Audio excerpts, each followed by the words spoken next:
ශ්‍රද්ධා බුද්ධි සම්පන්න වාසනාවන්ත බෞද්ධ පින්නතුනි,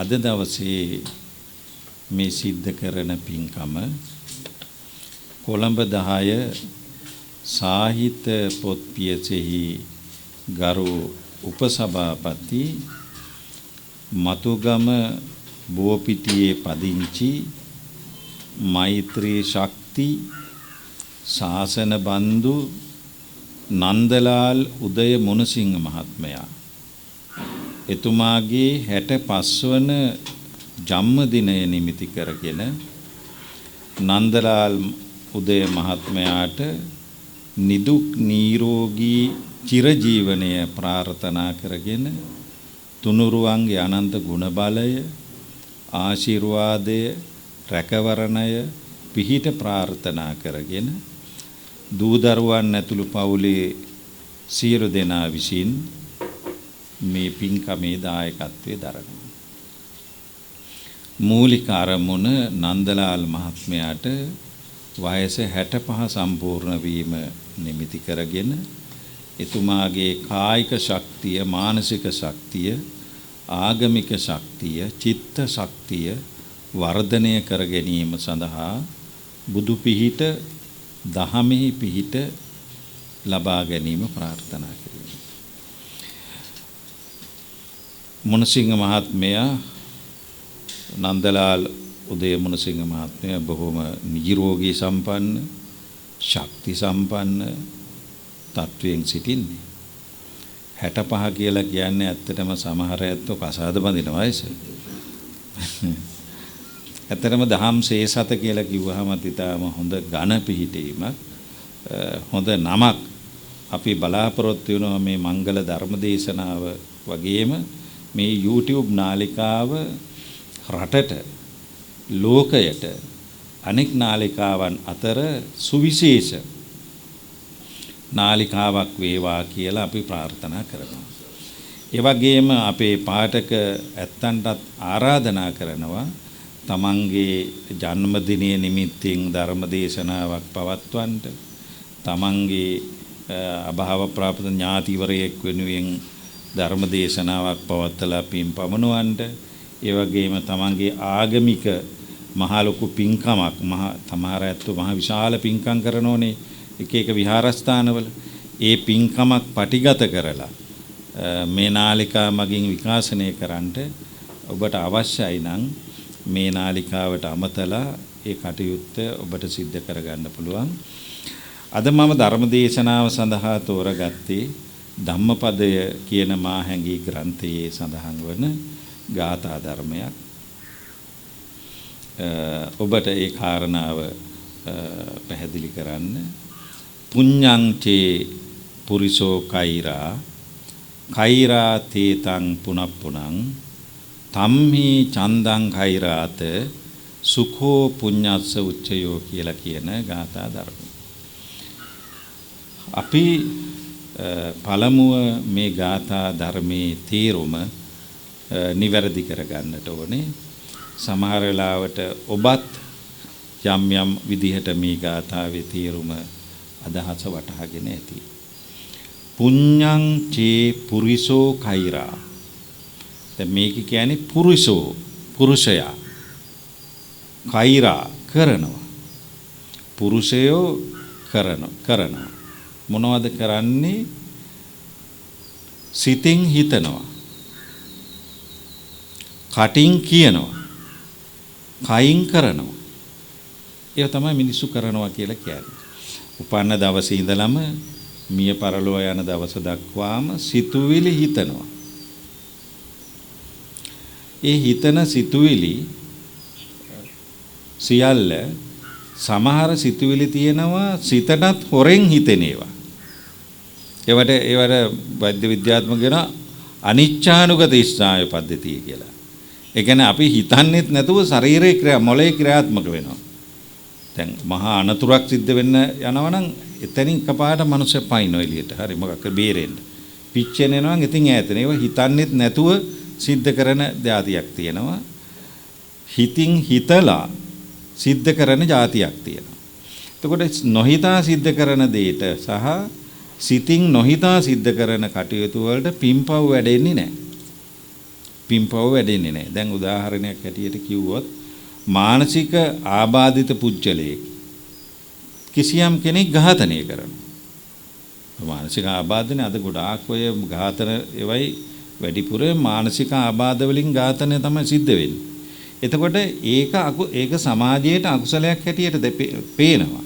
සමාජයට හානියක් සිද්ධ වෙනවා. හානියක් සිද්ධ වුණාට අර සිද්ධිය කරපු පුජ්‍යලයා මානසික වශයෙන් මරණ චේතනාව කොහොමද තිබුණේ නැහැ. ඔහුගේ මනසේ විකෘතිතාවය නිසායි මේ කටයුත්ත සිද්ධ කළේ. ඒ නිසා මානසික ආබාධිත කෙනෙක් කිසියම් අපරාධයක් කළාම එයාට ඒකේ පව පින සිද්ධ වෙන්නේ නැහැ. නීතිය ගත්තත් දැනට තියෙන නීතිය පරමාර්ථය නෙවෙයි නමුත් සම්මුති නීතියක් තියෙනවනේ. නීතියට වඩා උඩින් තමයි ධර්මයේ තියෙන්නේ. දහම්සේ සත ඔබ වෙත ගෙනෙන්නේ තිසර හෝල්ඩින් සමූහ ව්‍යාපාරයේ වෙතිනි.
බණ නම් නිබරුය මුනිවර ඉන්නේ කයනන් නොතිරය අසාර වෙන්නේ.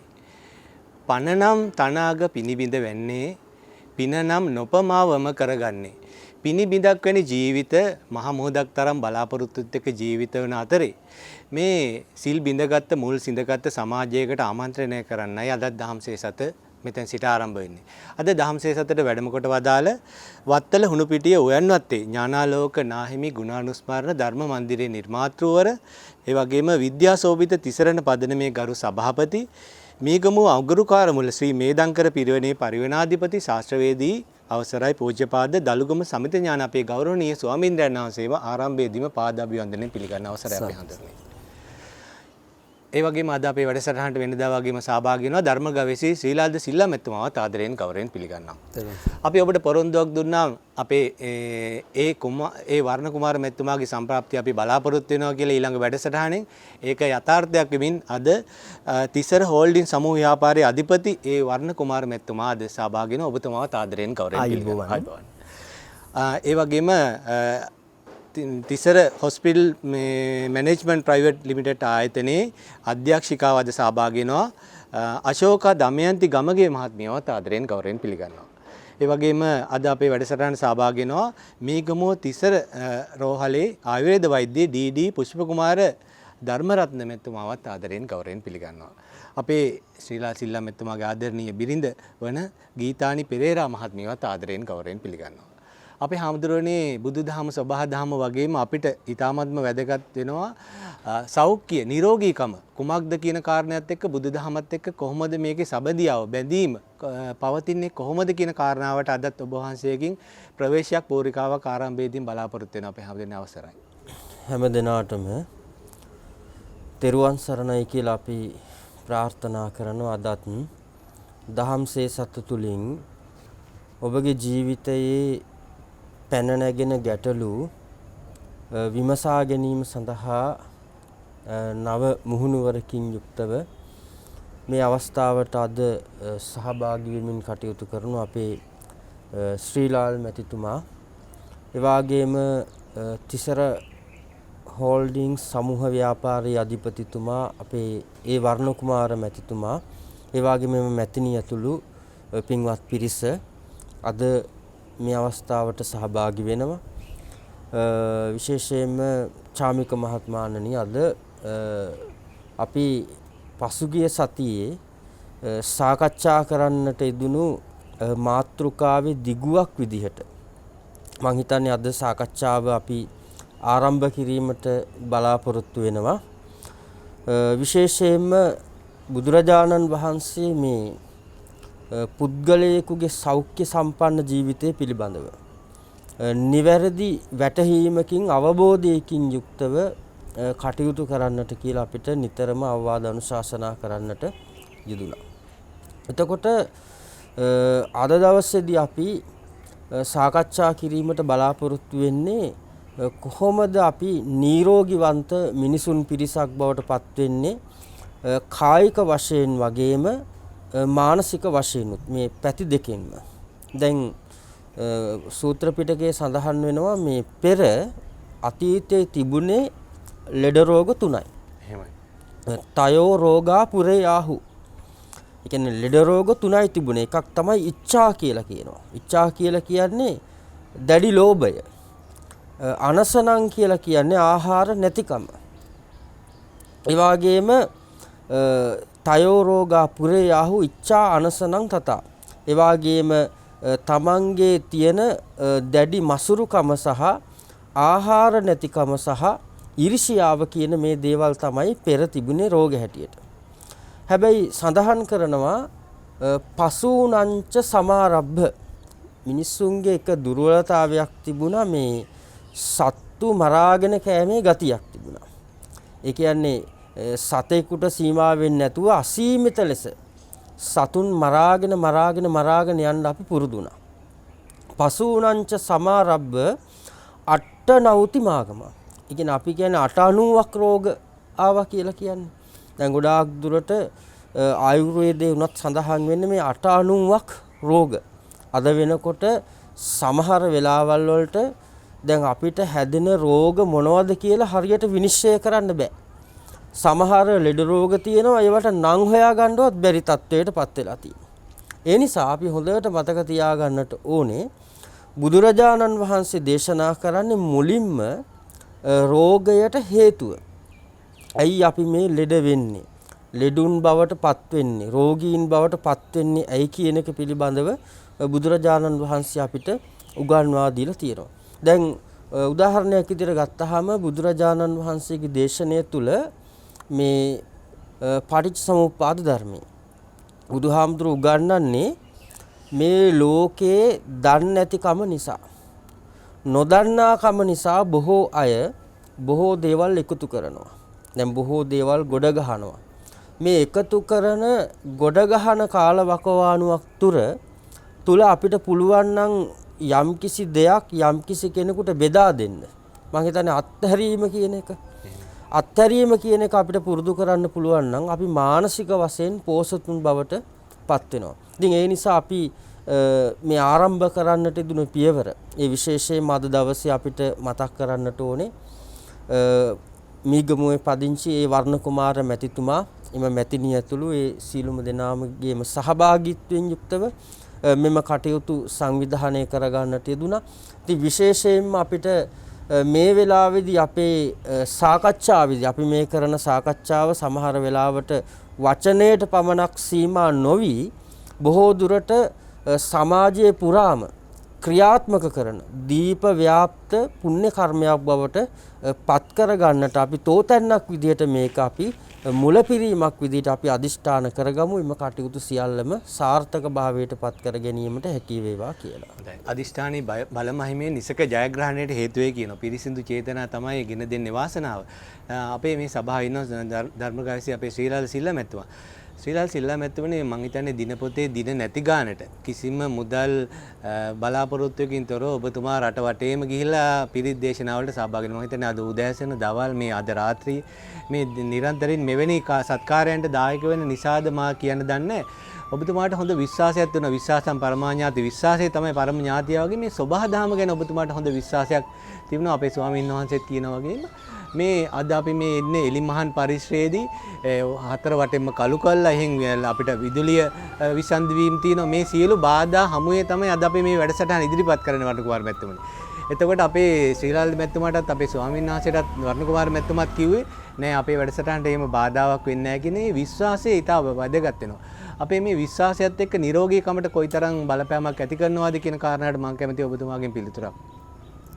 අපි ගෞරවනීය අපේ සමිත හඳුනන වහන්සේගේ අවසරයි මේ වැඩසටහනට පූර්ණ දායකත්වයේ සලසලා දෙන අප හිතවත් පින්වත් වර්ණකුමාර මහත්මයාගේ අවසරයි චාමික මහත්මයාණනි අපේ දේශීය වෛද්‍ය ආචාර්ය මැතිතුමාගේ අවසරයි කාර්ය මණ්ඩලයෙන් රියනිල් රූපවාහිනී සංස්ථාවෙන් අපි ඒගොල්ලන්ට ස්තුතිවන්ත කරමි ස්තුති ප්‍රකාශ කරමින් වැඩසටහන ආරම්භ කරනවා. ඉතින් ඔබතුමා මගෙන් අහන්නේ මේ විශ්වාසය කියන එක. ඇත්තටම ඉතින් විශ්වාසය පරම ඥාතිය කිව්වෙත් ඒකයි. විශ්වාසයක් නැතුව කිසි දෙයක් කරන්න බෑ. නරකටත් මිනිස්සු විශ්වාස කරනවා, හොඳටත් විශ්වාස කරනවා. ඉතින් මට මතක් වුණේ හොඳම දෙයට නොවැ කිසිම තැනක නැහැ. නොහොද නරක දිනුවේ හිත නිහතමාන ගති ඇති නිසාම අපි සින්දුවේ නම් තියෙන ප්‍රේම තරංගෙ දිනුවා කියලා. හැබැයි ඉතින් හිත නිහතමාන ගති තියෙනවා නම් විශ්වයත් දිනන්න පුළුවන්. විශ්වය හැමතිස්සෙම සබා දහමට නොවන අවනත ලෝවේ කිසිවක් නැහැ කියලානේ අපි කියන්නේ. අනිවාර්යයෙන්. මිනිස්සු සබා දහම අභිබවා යන්න ගිහලා වැරදුනහම ඒක කියනවා. හැබැයි සබා දහමත් එක්කලා ජීවත් වෙන කෙනාට සබා දහමත් අවනත වෙනවා. ඉතින් එවැනි අවස්ථාවක අපි මේ දැනුණත් අපි මේ වැඩසටහන පටන් ගන්න ඉස්සරහ ලොකු වැස්සක් තිබුණා. අපි වැඩසටහනේ සාර්ථකත්වය නිසා අපි හිතනවා අපි බලාපොරොත්තු වුණා මේක අපිට කිසි කරදරයක් වෙන්නේ නැහැ කියලා. ඔව් මං හිතන්නේ මරණ තුනක් මැද මිනිහෙක් පැණිකෑය කියන වගේ මරණ තුනක් මැද වගේ අපි මේ වැඩසටහන ඉදිරිපත් කරන්නේ. එහෙන් විදුලිය විසන්ධි වීම, එහෙන් මේ වර්ෂාව, එහෙන් අකුණු ගැසීම් මේ සියලු බාධා අභියෝග මැද්දේ තමයි ඔබතුමා සබහාදාම ගැන තියෙන විශ්වාසය. සෞඛ්‍යය කොහොමද? සෞඛ්‍යය කෙරෙහි අපේ තියෙන විශ්වාසය මත අපේ නිරෝගීකම රඳා පවතින්නේ කොහොමද කියන කාරණාවට ඔබතුමාගේ පිළිතුර කුමක්ද? නෑ අපි සාමික මහත්මයා ඒකටත් පිළිබඳව විශ්වාසයක් තියෙන්න ඕනේ. දැන් එදා ගිය වැඩසටහනේ මට මතකයි සෞඛ්‍යය කියලා කියන්නේ මේ සුවපත් භාවයම කියලා හඳුරු කියන්නේ. ඒ නිරෝගී භාවය කියන්න පුළුවන්. සෞඛ්‍යය කියන්නේ නොඑක ආකාර වචන ඉදිරිපත් කරන්න පුළුවන්. ඉතින් සෞඛ්‍ය පිළිබඳව අපිට විශ්වාසයක් තියෙන්න ඕනේ. මොකද අපි ලෝකේ අපි ලාභම ගැනනේ කතා කරන්නේ.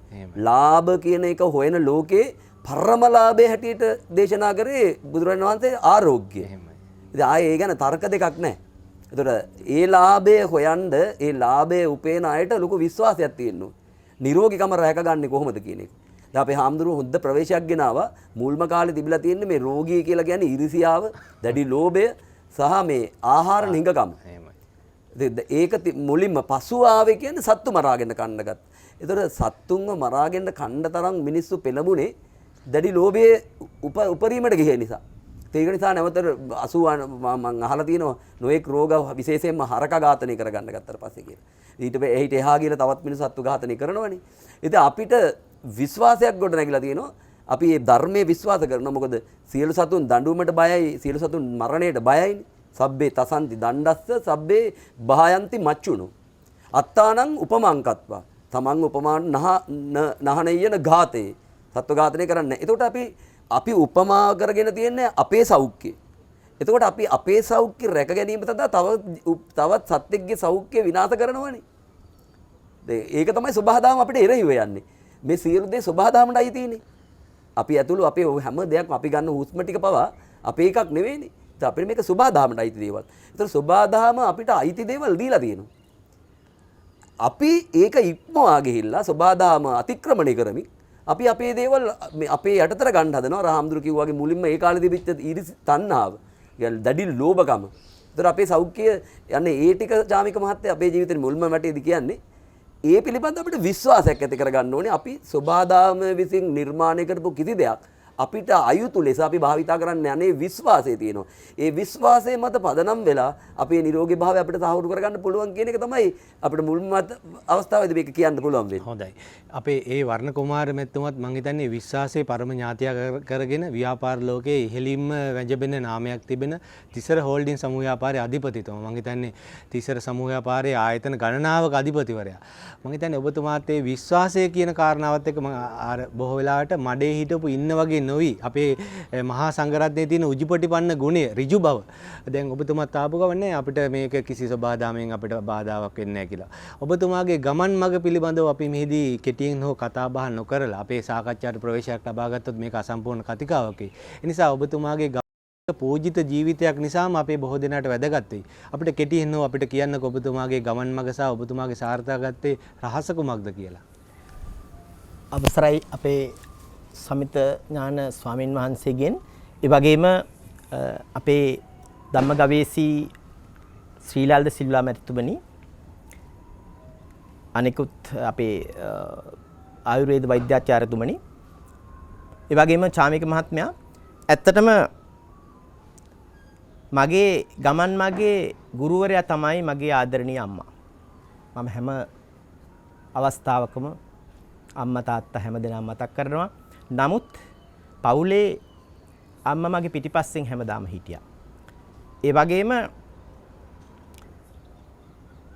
මම අවුරුදු 11ක් තිස්සේ අම්මාගෙන් කිරි බිව්වා. එහෙම හිතුවාම ඔබතුමාට ප්‍රශ්නයක් එයි කොහොමද අම්මට අවුරුදු 11ක් කිරි එරුනේ මම වෙනුවෙන් කියලා. මගේ අවස්ථාව අවුරුදු 4ක් තිබුණා. ඒ වගේම මගේ නංගි පළවෙනි නංගිගේ අවස්ථාව අවුරුදු 3යි. ඊට පස්සේ දෙවෙනි නංගි එයාගෙත් අවුරුද්දයි. ඊට පස්සේ මගේ මල්ලිලා දෙන්නගේ අවස්ථාව වෙනුත් 80 දෙසැම්බර් මාසේ මම 71 ඉපදුනේ. කිරි බීලා 11 වෙනි අවුරුද්දේදී මට ගෙදරින් වැඩිදුර අධ්‍යාපනය සඳහා ගෙදරින් පිටත් වෙන්න වෙච්ච නිසා මම ගෙදරින් ගියා.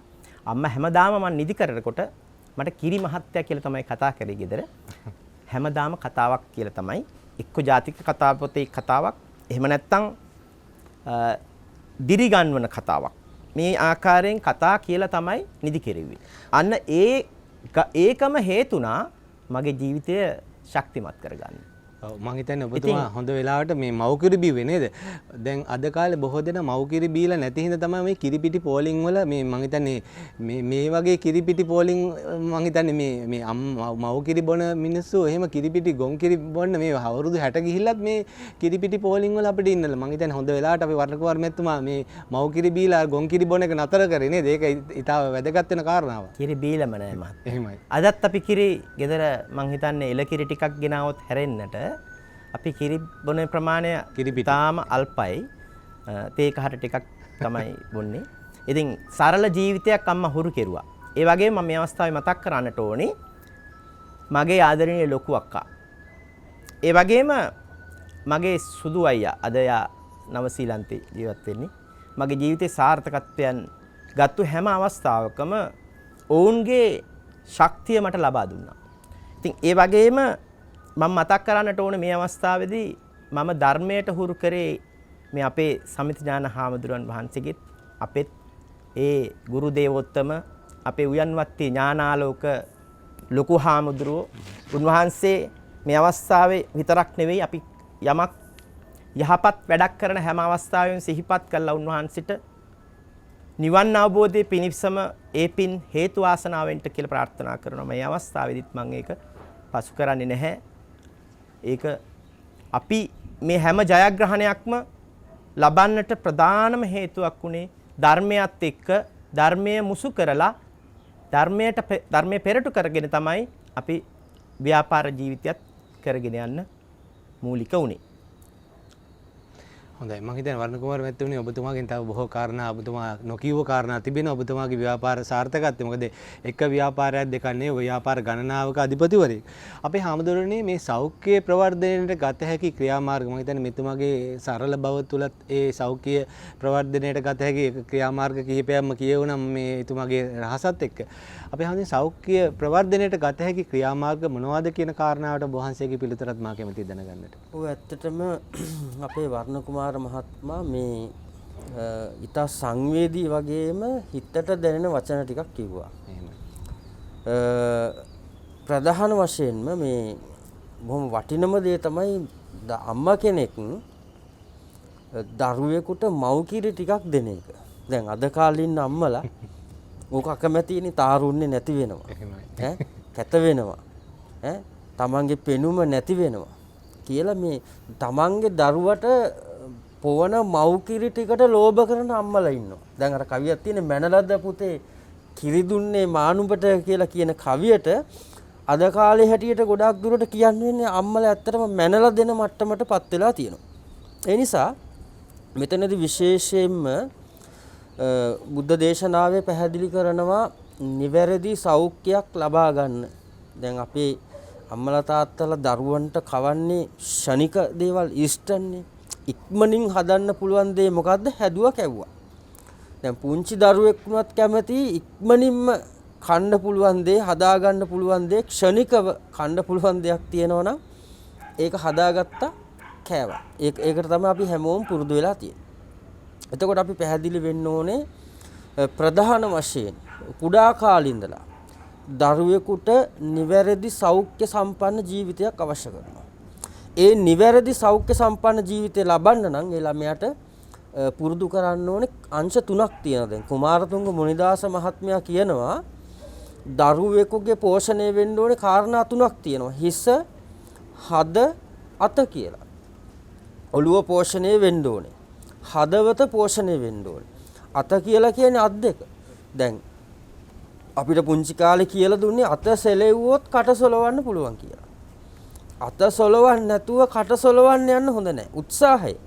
දැන් බොර්ලස්ගමුවේ ජී.එච්. පෙරේරා කියන කවියක් ලියනවා ගත සිත නැත උස්සා ආදී ඇත්තන් විලස්සා එයිනි නොරට වැස්සා ගෙන් හිඟා කෑම රිස්සා ඊළඟට පුටුව පිටම රස්සා. දැන් බලන්න සමහරු මේ අතපය වෙහෙසවල වැඩ කරන්න කැමති නෑනේ නේද? දැන් අර ගන්නවා රෝද තුන වාඩි වෙනවා ඕක හන්දියට ගිහිල්ලා කට අරගෙන බලන් ඉන්නවා. ඒක තමයි කම්මැලිම රස්සාව වෙලා තියෙන්නේ අපේ තරුණයන්ට. අතපය වෙහෙසවන්න කැමති නෑ. ඉතින් ඕක කාලයක් එළවනකොට මහ විශාල බඩකුත් එනවා. ඊට පස්සේ අර ගැරන්ටි බිත්තර ගිල්ල වගේ ඊට පස්සේ ලෙඩ රෝග. එයා එතනම වාඩි. ඒ නිසා කියන්නේ අර ගත සිත නැත උත්සාහ. උත්සාහයක් නැහැ. මහන්සියක් නැහැ. අතපය වෙහෙසුනේ. දැන් බලන්න චාමික මහත්මයා පුංචි කාලේ අපි කරපු සෙල්ලම්. මට මතකයි මම පුංචි කාලේ ඉස්කෝලේට ආපු ගමන් කරේ සරුංගල යවන එක. සරුංගලේ නූල අල්ලගෙන දුවනවා. හොඳ ව්‍යායාමයක් ඉතින්. ඒක. ඊළඟට කැලේට යනවා. කැලේට ගිහිල්ලා ගස්වල ගෙඩි කොළ කඩනවා. කනවා. සමහරට අමු අඹ ගැට අපි කනවා. එතකොට දැන් බලන්න දැන් අද මේ කෘත්‍රිම ජීවිත ගත කරන දරුවෝ චූටි පොදයක් ගිය ගමන් දරුවන්ට හෙම්බිරිස්සාව හැදලා ඉවරයි. අනවශ්‍ය විදිහට දරුවෝ ආරක්ෂා කරන්න යනවා. දැන් අර සංස්කෘත ශ්ලෝකයක තියෙනවා සමහර බල්ලෝ ඉන්නවා වෙලාවට ඉන්ජෙක්ෂන් ගහලා හදනවා. වෙලාවට බෙහෙත් දෙනවා. හොඳට හැදෙන බල්ලෝ ඉන්නවා පොඩ්ඩ එහා මෙහා වෙච්ච ගමන් ලෙඩ. පොරි දද වන කුෂ්ඨ. නමුත් කැලේ බල්ලෝ ඉන්නවා කැලෑවල් වල ඉන්න බල්ලොන්ට ඇති ලෙඩක් නැහැ. හොඳට නිරෝගීවන්තව ඉන්නවා.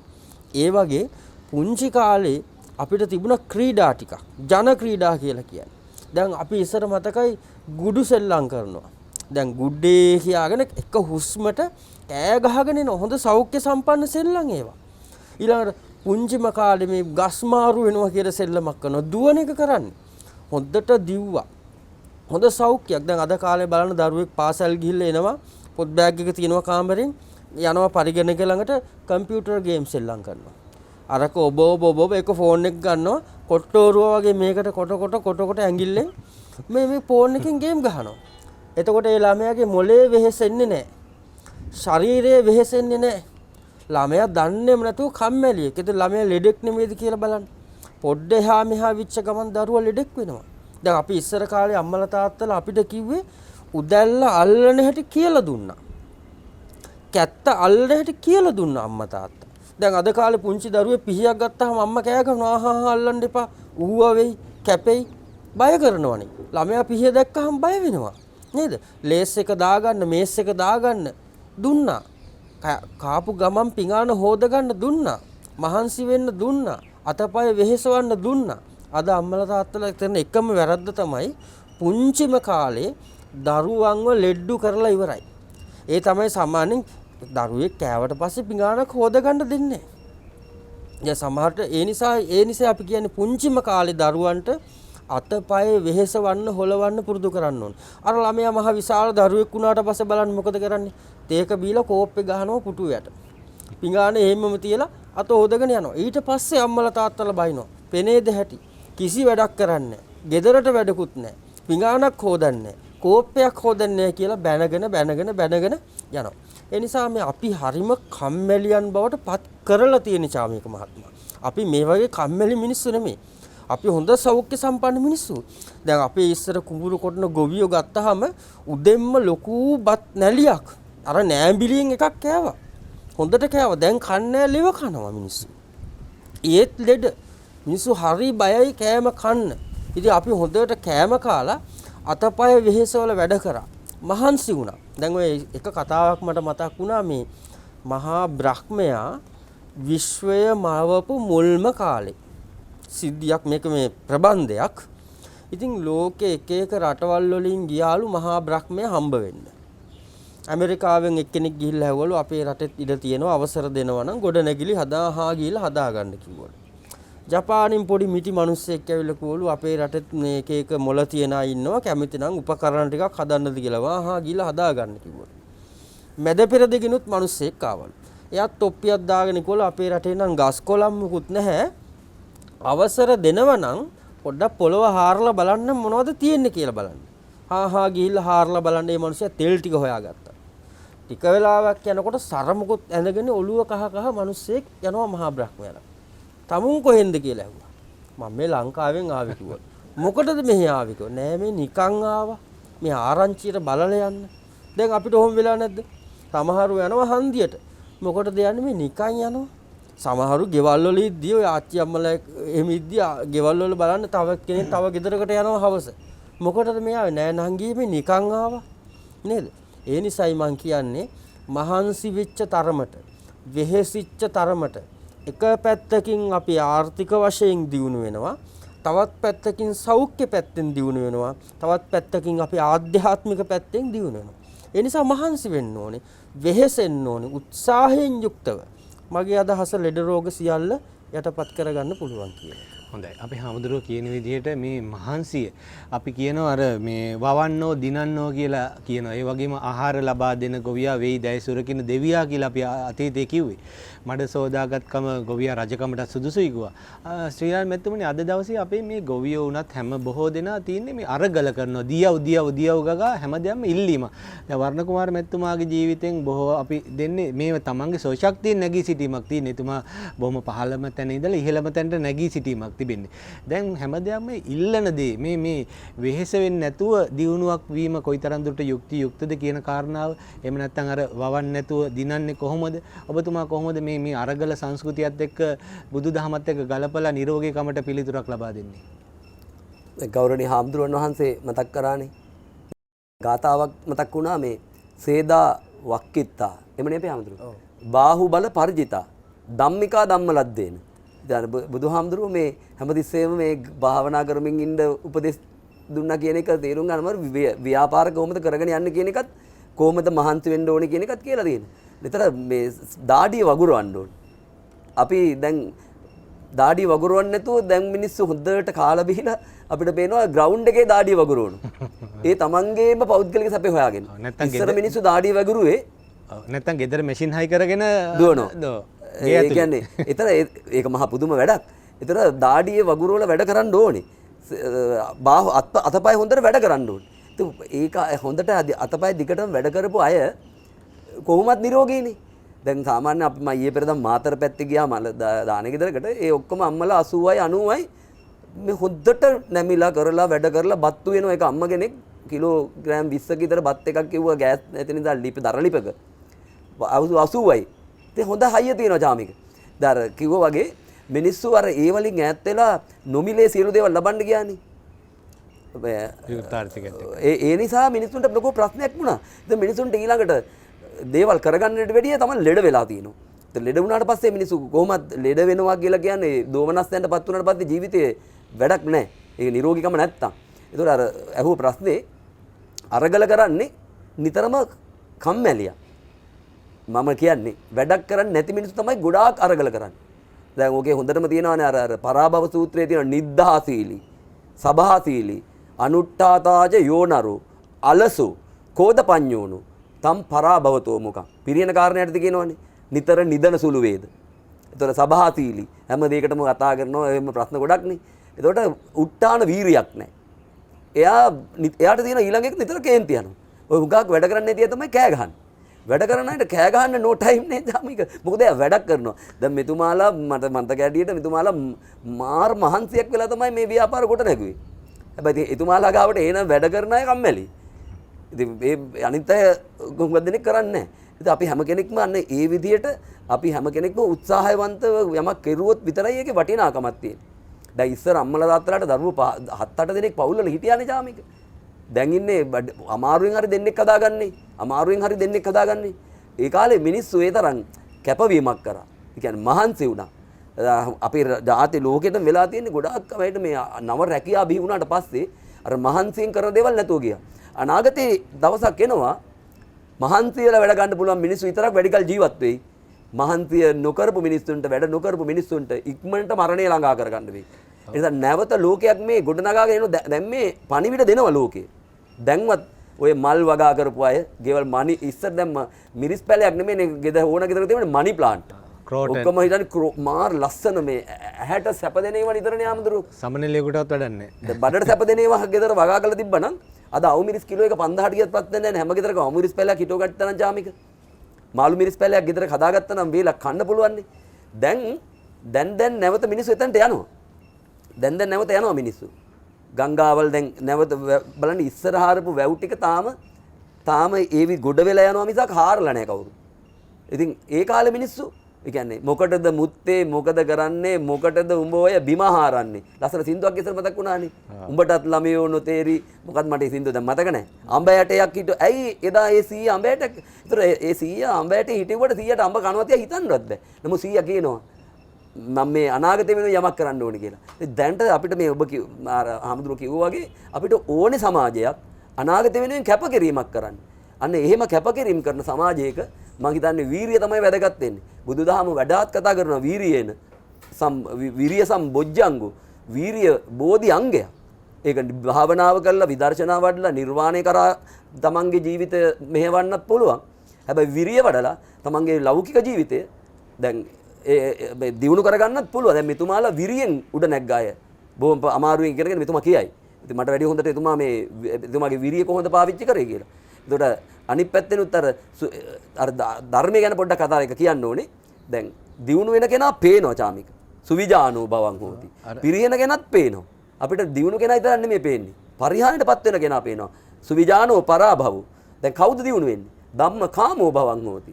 ධර්මයට එක්කලා ධර්මයට ඇලුම් කරන ධර්මයේ ජීවිතය කරගත්තු ධර්මයට එක්කලා අර බාහුබල පරිජිතා වගේ. අනේ එයා සුවිජාන ධම්ම කාමෝ භවං හෝති. කවුද පිරෙන්නේ? ධම්ම දෙස්සී පරාභව. ධර්මයක් නැති කෙනා පාන්දර නැගිටලා බුදුන් වැඳලා පිරිත් දේශනාවක් කරලා එහෙම කරන කෙනා ඒතරන්න මේ මෙතුමාලාත් එහෙම කණ්ඩායම. ඉතින් මම හිතනවා ජාමික මහත්තයා ආපු එකට රත්නෙට විරිය අවශ්‍යයි. අනාගතේ ඔය ටික ඕනේ හැම කෙනාම දැන්වත් පුරුදු මේකට පුරුදු පුහුණු වුණ නැත්නම් ජාමික අනාගතේ වෙන්නේ මිනිසුන්ට ඔయిత වැඩි ව්‍යසනයක් සිද්ධ වෙනවා. ඉතින් මම හිතනවා ඔබතුමා අහ ප්‍රශ්නෙට වෙන වක්‍රාකාරයෙන් හෝ පිළිතුරක් දුන්නා කියලා. අනිවාර්යයෙන් මම හිතන්නේ වීරිය කිව්වහමත් මේක සාධාරණ වීරියක් වෙන්නට ඕනේ. මේ සමහර වෙලාවට මේක නිවැරදි වීරියක් එහෙම නැත්නම් නේද? යහපත් වීරියක් තමයි අපිට වැදගත් වෙන්නේ. අර මම හිතන්නේ උත්සාහවන්තයා ජයගනී වගේ අඳුරට සාප නොකර මේ පහන් දැල්ලන්න හුරු වුණ අපේ ඒ වර්ණ කුමාර මැතිතුමා මම හිතන්නේ අඳුරෙන් එළියට යන්න උත්සාහ කරපු චරිතයක්.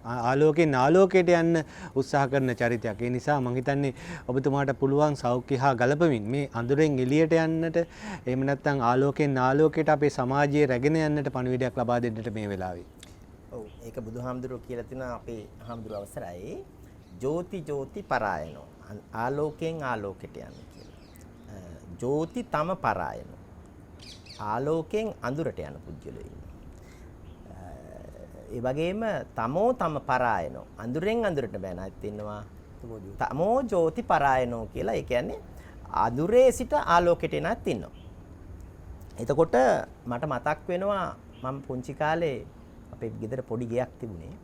ඉතින් අම්මා උදේ 4ට නැගිටලා අර කේතලේ තමයි තේ උණු කරන්නේ. මේ කේතලේ තේ උණු කරන වෙලාවට මම පොඩි සරමක් තමයි ඇඳලා නිදාගන්නේ රැයට. සරම ඔළුවේ ඉඳන් පොරවගෙන පහලට ගිහිල්ලා අම්මත් එක්කම අත් දෙකයි කකුල් දෙකයි අල්ලලා මේ ගින්දරට රස්නේ ගන්නවා.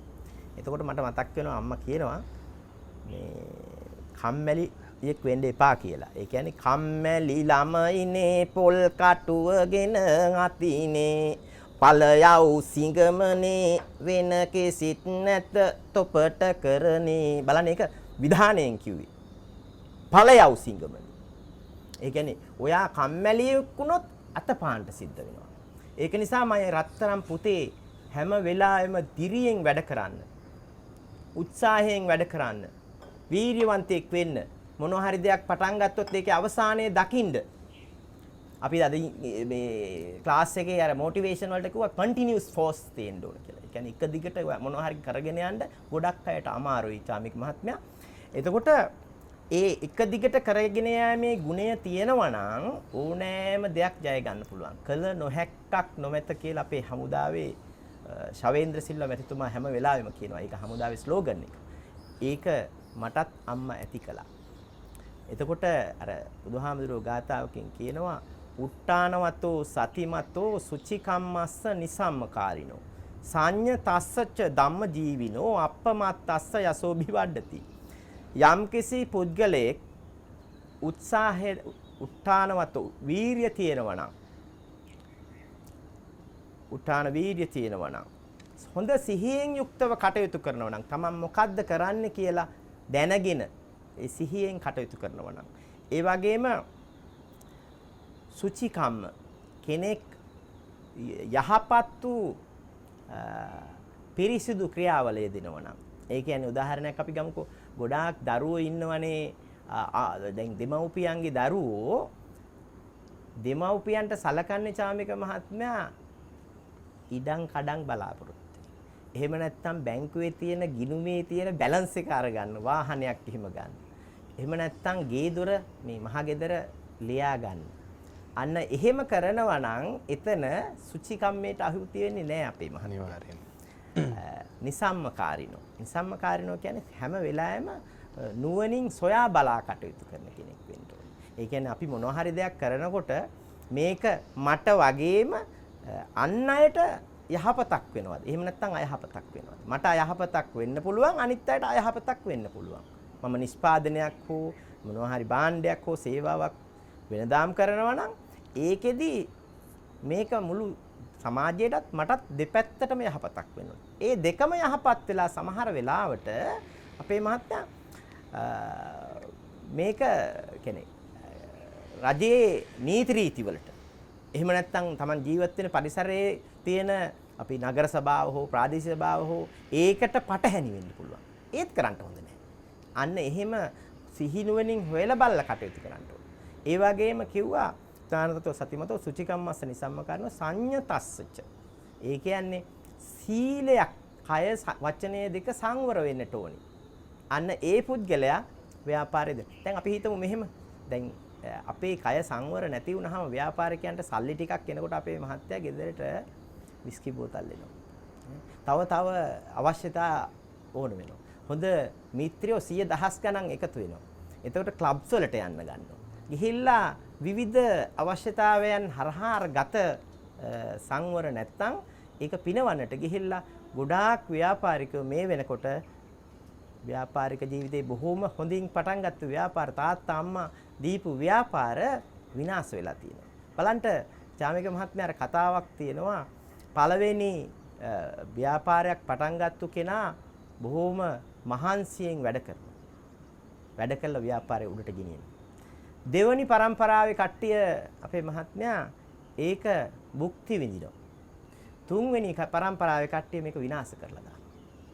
ඒක තමයි තුන්වෙනි පරම්පරාව යනකොට අන්න පිටස්තර කෙනෙකුට මේ ව්‍යාපාරය යනවා. ඕක තමයි ඇත්ත තමයි. මම හිතන්නේ වර්ණකුමාර මැතිතුමනි ඔබතුමා ඒ අතින් වාග්යවන්තයි. කුඩා කාලේදී මම හිතන්නේ සෑම සාර්ථක පිරිමියෙක් පිටිපසම කාන්තාවක් ඉන්නවා කියලා අපි දන්නවනේ. එතකොට ඔබතුමාට මේ සාර්ථකත්වයේ රහස අම්මා කියන කාරණාව ඔබතුමාගේ මේ විවරණේ හර අපිට තිරසර වෙනවා. ඉන්න අනතුරු අපිට ඔබතුමාගේ සාර්ථකත්වයට අශෝකා දමයන්ති ගමගේ අපේ අධ්‍යක්ෂකතුමියගේ දායක සෙවන මම හිතන්නේ යෝධ ශක්තියක් වෙලා තියෙන බව අපිට පැහැදිලි. මම හිතන්නේ මේ කලන මිතුරු ඇසුර හැම දිනාටම ලැබෙන්නේ නැති දෙයක්. මේක මම හිතන්නේ ජීවිතේ ලැබෙන වාග්යක් කියලා ඔබතුමාට හැඟෙනවා දැනෙනවා කියලා මට ඔබතුමාගේ කතා බහෙන් ඒක වියංගාර්ථවත් වෙන මා නිවැරදිද ඒ පිළිබඳව? පැහැදිලිවම අපේ මහත්මයා මොකද පුංචි කාලේ ඉඳලම මට පුරුදු කරලා තිබුණා අම්මා මොනවා හරි දෙයක් ගත්තාම ලැබුණාම Tamanට ඒකෙන් කොටහක් දන් දෙන්න කියලා. එතකොට අර අම්මා කියපු දෙයක් තමයි පුතේ කාපු දේ ගඳයි දුන්නු දේ සුවඳයි කියලා.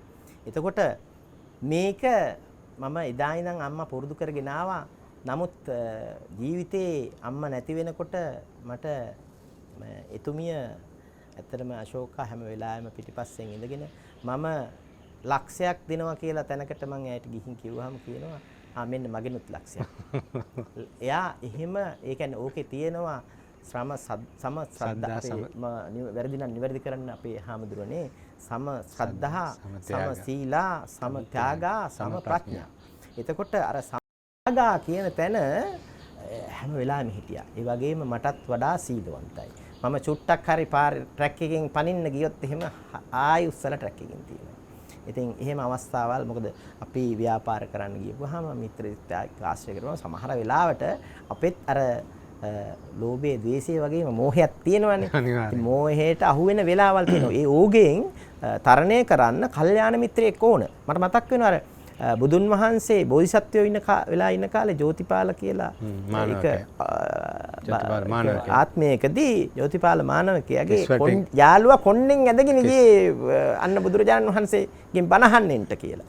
ඉතින් මේ වගේ ඇත්තටම මේ ධර්මයේ සෙවණැල්ල ඒ අම්මා පිටිපස්සෙන් හිටපු එක ඊළඟට ඇය අපේ පස්සෙන් හිටපු එක ඊළඟට හැම වෙලාවෙම කල්යාණ මිත්‍රයන් වහන්සේලාගේ සරණ අපිට ලැබුණා. මිතුමා අපිට ලැබෙන්නේ අපේ ගෙවල් මම කන්ස්ට්‍රක්ෂන් කරලා ගෙවල් හදාගෙන යන කම්පැනි එකේ ගෙවල් දෙකක් එකවර හදලා විවෘත කරන්න යනවා. අන්නේ විවෘත කිරීමේ උත්සවයට අපි පිරිතක් සර්ව රාත්‍රික පිරිතක් කියන්නේ හිතුවාම මගේ යාළුවෙක් කිව්වා නෑ ගිහි කණ්ඩායමක් ඉන්නවා බොහොම හොඳයි පිස්තූත්‍ර ටික ඔක්කොම විස්තර කරනවා මේ මුලින් විස්තර කරලා ඒගොල්ලෝ හරි සීලවන්තයි මස් මාංශවත් ගන්නෙ නෑ බොහොම ඉන්න අය කියලා. ඉතින් මම ආරාධනා කරුවාම අපිට විසි වියදමක් උනේ නෑ. ඉතින් එතුමා ඇවිල්ලා අපි කෑම බීම ටික හරි ගස්සලා තිබුණා. ඉතින් එතුමා ඇවිල්ලා ඒ වැඩේ කරගෙන ගියා.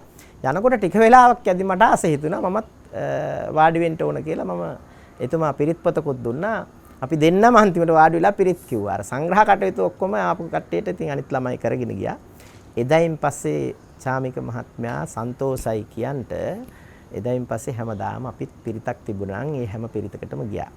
අපිටත් අද පිරුවානා පොත් වහන්සේ සත්‍යයනා කරන්න ඒ පින අපිට ලැබිලා තියෙනවා. අර කල්යාණ මිත්‍රයන් වහන්සේගෙන් ධර්මය ලැබෙනවා වගේම මෙතුමාගේ ආශ්‍රය නිසා අපිට මේ පිරුවානා පොත් වහන්සේ සත්‍ය. ඒ පිරුවානා පොත් වහන්සේ තුල හැම සත්‍යයනා වෙන සූත්‍රයක්ම අපේ ආරක්ෂාවට හේතු වුණා. එතකොට මම ඔය ව්‍යාපාර පුංචියට පටන් අරගෙන මම මේක කියන්න ඕනේ නෑ ඒ වෙලාවේ.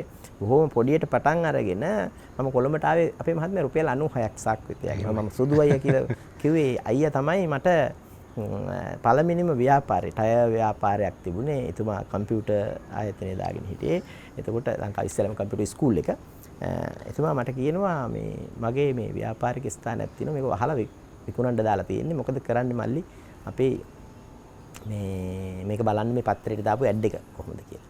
එතකොට ඒක බලලා මම කිව්වා මේක පොඩ්ඩක් අපි කල් දාලා මට අවස්ථාවක් දෙන්න මේක ගිහිල්ලා බලලෙන්න කියලා. ඉතින් මම ඇත්තටම ගිහිල්ලා බලලා එනවා. බලලා ඇවිල්ලා මම යෝජනා කරනවා මේක විකුණන්න එපා මම බලා ගන්න. අන්න එතනින් පටන් ගත්තා. ටයර් මෝටර් සයිකල් ටයර් 34යි ලොරි ටයර් දෙකිනුයි. මට බොහොම අඩු වයසක් තිබුණේ. එතනින් පටන් ගත්ත ව්‍යාපාරේ අපි ගියා මේ ඉන්ෂුරන්ස් කරා. ඊට පස්සේ වාහන රිපෙයාර් කරන ආයතන දැම්මා. Tyre, battery, spare parts, automobile repairs, construction ඊට පස්සේ හෝටල් පටන් ගත්තා. ඊට පස්සේ අපි මේ අලුතෙන්ම හොස්පිටල් එකට ආවා. අන්න එතෙන්දී මට ලොකු ඕනකමක් දැනුණා. ওই කොවිඩ් රෝගය ලංකාවේ පැතිරෙනකොට මට දැනුණා මගෙන් සමාජයට මේ වෙලාවේ මේ කොවිඩ් රෝගය හැදිලා මිනිස්සු විරාන්ත වෙලා හිටියේ. මරණ බය වැඩි වෙලා. මොකද ඉතාලිය ඒ වගේම විදේශ රටවල මිනිස්සු මැරිලා වැටෙන්න ගත්තා. ඒ වගේම බොහොම Tamanට හිතා ගන්න බැරි විදියට මේ රෝගය පිළිබඳව මිනිස්සු බය වුණා. ඒ නිසා මම හිතුවා මේ වෙලාවේ රටට යමක් කරන්නට ඕන කියලා. චාමික මහත්තයා මම මගේ දොස්තර මහත්තරු 3 දෙනෙක් මිත්‍රයෝ 3 දෙනෙකුට කතා කරලා කිව්වා ඔයගොල්ලෝ සූදානම් නම් මේ වෙලාවේ මට යමක් කර හැකි අපි කණ්ඩායමක් හැටියට මේක කරලා බලමු කියලා.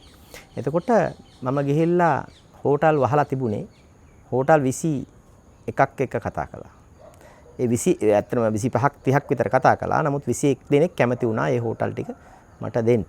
ඒතර මගේ තියෙන හෝටල් දෙකම එකට පාවිච්චි කරන්න බෑ. මොකද ඒ තියෙන විලාස් තිබුණේ. ඒ නිසා අන්තිමට මම සෞඛ්‍ය අමාත්‍යාංශයට ගිහිල්ලා මේ ගැන කතා කරපුවාම මගෙන් ඇහුවා සෞඛ්‍ය අධ්‍යක්ෂකතුමා ඔබතුමා සෞඛ්‍ය ශාස්ත්‍රයට සම්බන්ධ නැහැ. එතකොට ඔබතුමා වෛද්‍යවරයෙකුත් නෙවෙයි කොහොමද මේක කරගෙන යන්නේ කියලා. එතකොට මම කියපු දෙයක් තමයි අපේ මාතරින් ආපු නවලෝක මුදලාලිට පුළුවන් වුණා නම් සත දෙකක් අරගෙන ඇවිල්ලා කොළඹට එතුමා මහා විශාල මම එතුමා එක්ක සාකච්ඡා කරා 28 වතාවක් සාකච්ඡා කරලා තිනවා පියාත් එක්ක. එතකොට විශ්වවිද්‍යාලයේදී තීසිස් එක ලියන්න එතුමා සම්බන්ධ කරගත්තා. ඒ වෙලාවේ කිව්වා මම කිව්වා එදා එතුමාට පුළුවන් වුණා නම් මම ඊට වඩා යමක් මට කරන්න පුළුවන් කියලා මට විශ්වාසයක් තියෙනවා. මම විශ්වවිද්‍යාලෙ ගිහලා ඉගෙනගෙන මේ තුල මට යමක් කරන්න පුළුවන් කියලා. අන්න ඒ විශ්වාසය මත මම යෝජනා කරපුවා මාස 9කට පස්සේ තමයි මට අප්‍රූවල් එක හම්බුනේ. මම දිනෙන් දින ගියා. හැමදාම ගිහිල්ලා කොහොම හරි මේක මට ඕන කියන තැන හිටියා. අවසානයේදී මට එකකට ලැබුණා. එක මධ්‍යස්ථානයක් දාන්න. ඒක අන්තිමට 2ක් වුණා 3ක් වුණා ඔහොම කියලා විශාල ලංකාවේ වැඩිම රෝගීන් ප්‍රමාණයක් ඇතුළත් කරන්න පුළුවන් මධ්‍යස්ථානෙ දැම්මා. කිසිම රෝගියෙක් මේ නොගිහින් සීරොඩෙත් ඇත්තටම අපිට කරන්න පුළුවන් වුණා. අවුරුදු 103ක ආච්චියම්ම කෙනෙක් පවා අපි ඇවිල්ලා සුවපත් කළා. ඒකට එකම හේතුව උනේ චාමික මහත්තයා අපිට මම නර්සස්ලා ගත්තේ. දොස්තර මහත්තුරු කොච්චර හිටියත් නර්සස්ලාගේ අතේ මේකේ තියෙන්නේ රහස. නර්සස්ලා ගත්තේ යුද හමුදාවේ යුද්ධ කරද්දී වෛද්‍ය බලකායේ වැඩ කරපු සෙබළු හැටියට හිටපු අය තමයි. ඒ අය බොහොම ළඟට ගියා බය නැතුව රෝගීන්ගේ. ඊළඟ ඒ අයගේ අවශ්‍යතාවයන් සැපිරෙව්වා. අමාරු වෙච්ච අවස්ථාවේදී අත් දෙකෙන් උස්සගෙන ශාමික මහත්තයා තුන්වෙනි තට්ටු ඉඳලා අපේ HDU එකට අරගෙන ආවේ. කොවිඩ් රෝගීන්. කිසි බයක් තිබුණේ නැහැ. හැබැයි උන්ට කොවිඩ් හැදුනෙත් නැහැ අපේ මහත්තයා. මෙහෙම මහ විශාල සේක කරා. ඊට පස්සේ අපිට පුළුවන් වුණා කොවිඩ් රෝගය අඩු වීගෙන යනකොට රෝහලක් පටන් ගන්න. අන්න ඒ රෝහල පටන් අරගෙන අපි වෙනස් දෙයක් කරන්න. සාමාන්‍යයෙන් ලංකාවේ රෝහලක තියෙන්නේ බස් ඒ කියන්නේ වෙස්ටර්න් මෙඩිසින් නම් වෙස්ටර්න් මෙඩිසින් විතරයි. එතකොට මම ඒ පැත්ත එකම ආයුර්වේද පැත්ත. එතකොට හෙළ වෙදකම මුල ඉඳලා ওই රජ කාලේ ඉඳලා ওই බෙහෙත් තොරු විදානිකේ ඉඳලා ඒ හැම දෙයක්ම එකතු කරලා අංග සම්පූර්ණ රෝහලක් පටන් ගත්තා. හොඳයි මං හිතන්නේ අපේ වර්ණ කුමාර මැතිතුමාගෙන් එතුමා ගැන අපි වැඩියෙන් අද කතා බහ කරා. අපි මං හිතන්නේ මේ කතා බහ කරාට වැඩියක් නේද අපි හැමෝටම මං හිතන්නේ මේක නැත්තම් අඩුවක් මේක වැඩියක් වෙන්නේ නැහැ කියලා මට හිතෙනවා. එතුමාගේ කතා බහේදී අපිට හැඟුණා අපේ හැමෝටම වෙදකමත් එක්ක හෙදකම කියන කාරණාව ඉතා වැදගත් කාරණාවක් කියලා. මේ ආයුර්වේදයේ සමග අත්බෙහෙත් කියන කාරණාවත් ඉතා වැදගත් වෙනවා. ඔබ වහන්සේට පුළුවන් මේ පිළිබඳව ඔබ වහන්සේගේ තියෙන ධර්මඥානය අනුසාරයෙන් අපිට පිළිතුරක් ලබා දෙන්න අපේ හැමෝටම. ඔව් ඇත්තටම මේ දැන් මේ ආයුර්වේදය හා සම්බන්ධ වෙනකොට දැන් බෞද්ධ ආයුර්වේදය කියලා එකක් තියෙනවා. අනිත් එක තමයි චරක සංහිතාව සහ සුශ්‍රුත සංහිතාව කියලා. ඒ චරක සහ සුශ්‍රුත කියන සංහිතාවේ තියෙන ආයුර්වේදය එකක්. එතකොට අපි සමහර වෙලාවල් වලට මේ බෞද්ධ ආයුර්වේදය කියන එක දැන් බුදුරජාණන් වහන්සේ දේශනය තුල මොනවද මේ ආයුර්වේදයේ පිළිබඳව හරියටම කරපු දේශනා මොනවද කියලා හොයන්න ඕනේ. දැන් මහා වග්ගපාළියේ තියෙනවා බේසජ්ජක් කන්දකේ. මට මතක ඇටියට 245 පිටුව. ඒකේ තියෙනවා මේ එක බෙහෙතක් තියෙනවා වසා බෙහෙසජ්ජ කියලා. වසා බෙහෙසජ්ජ කියලා කියන්නේ මේ සත්ව තෙල් වලින් හදන බෙහෙතක්.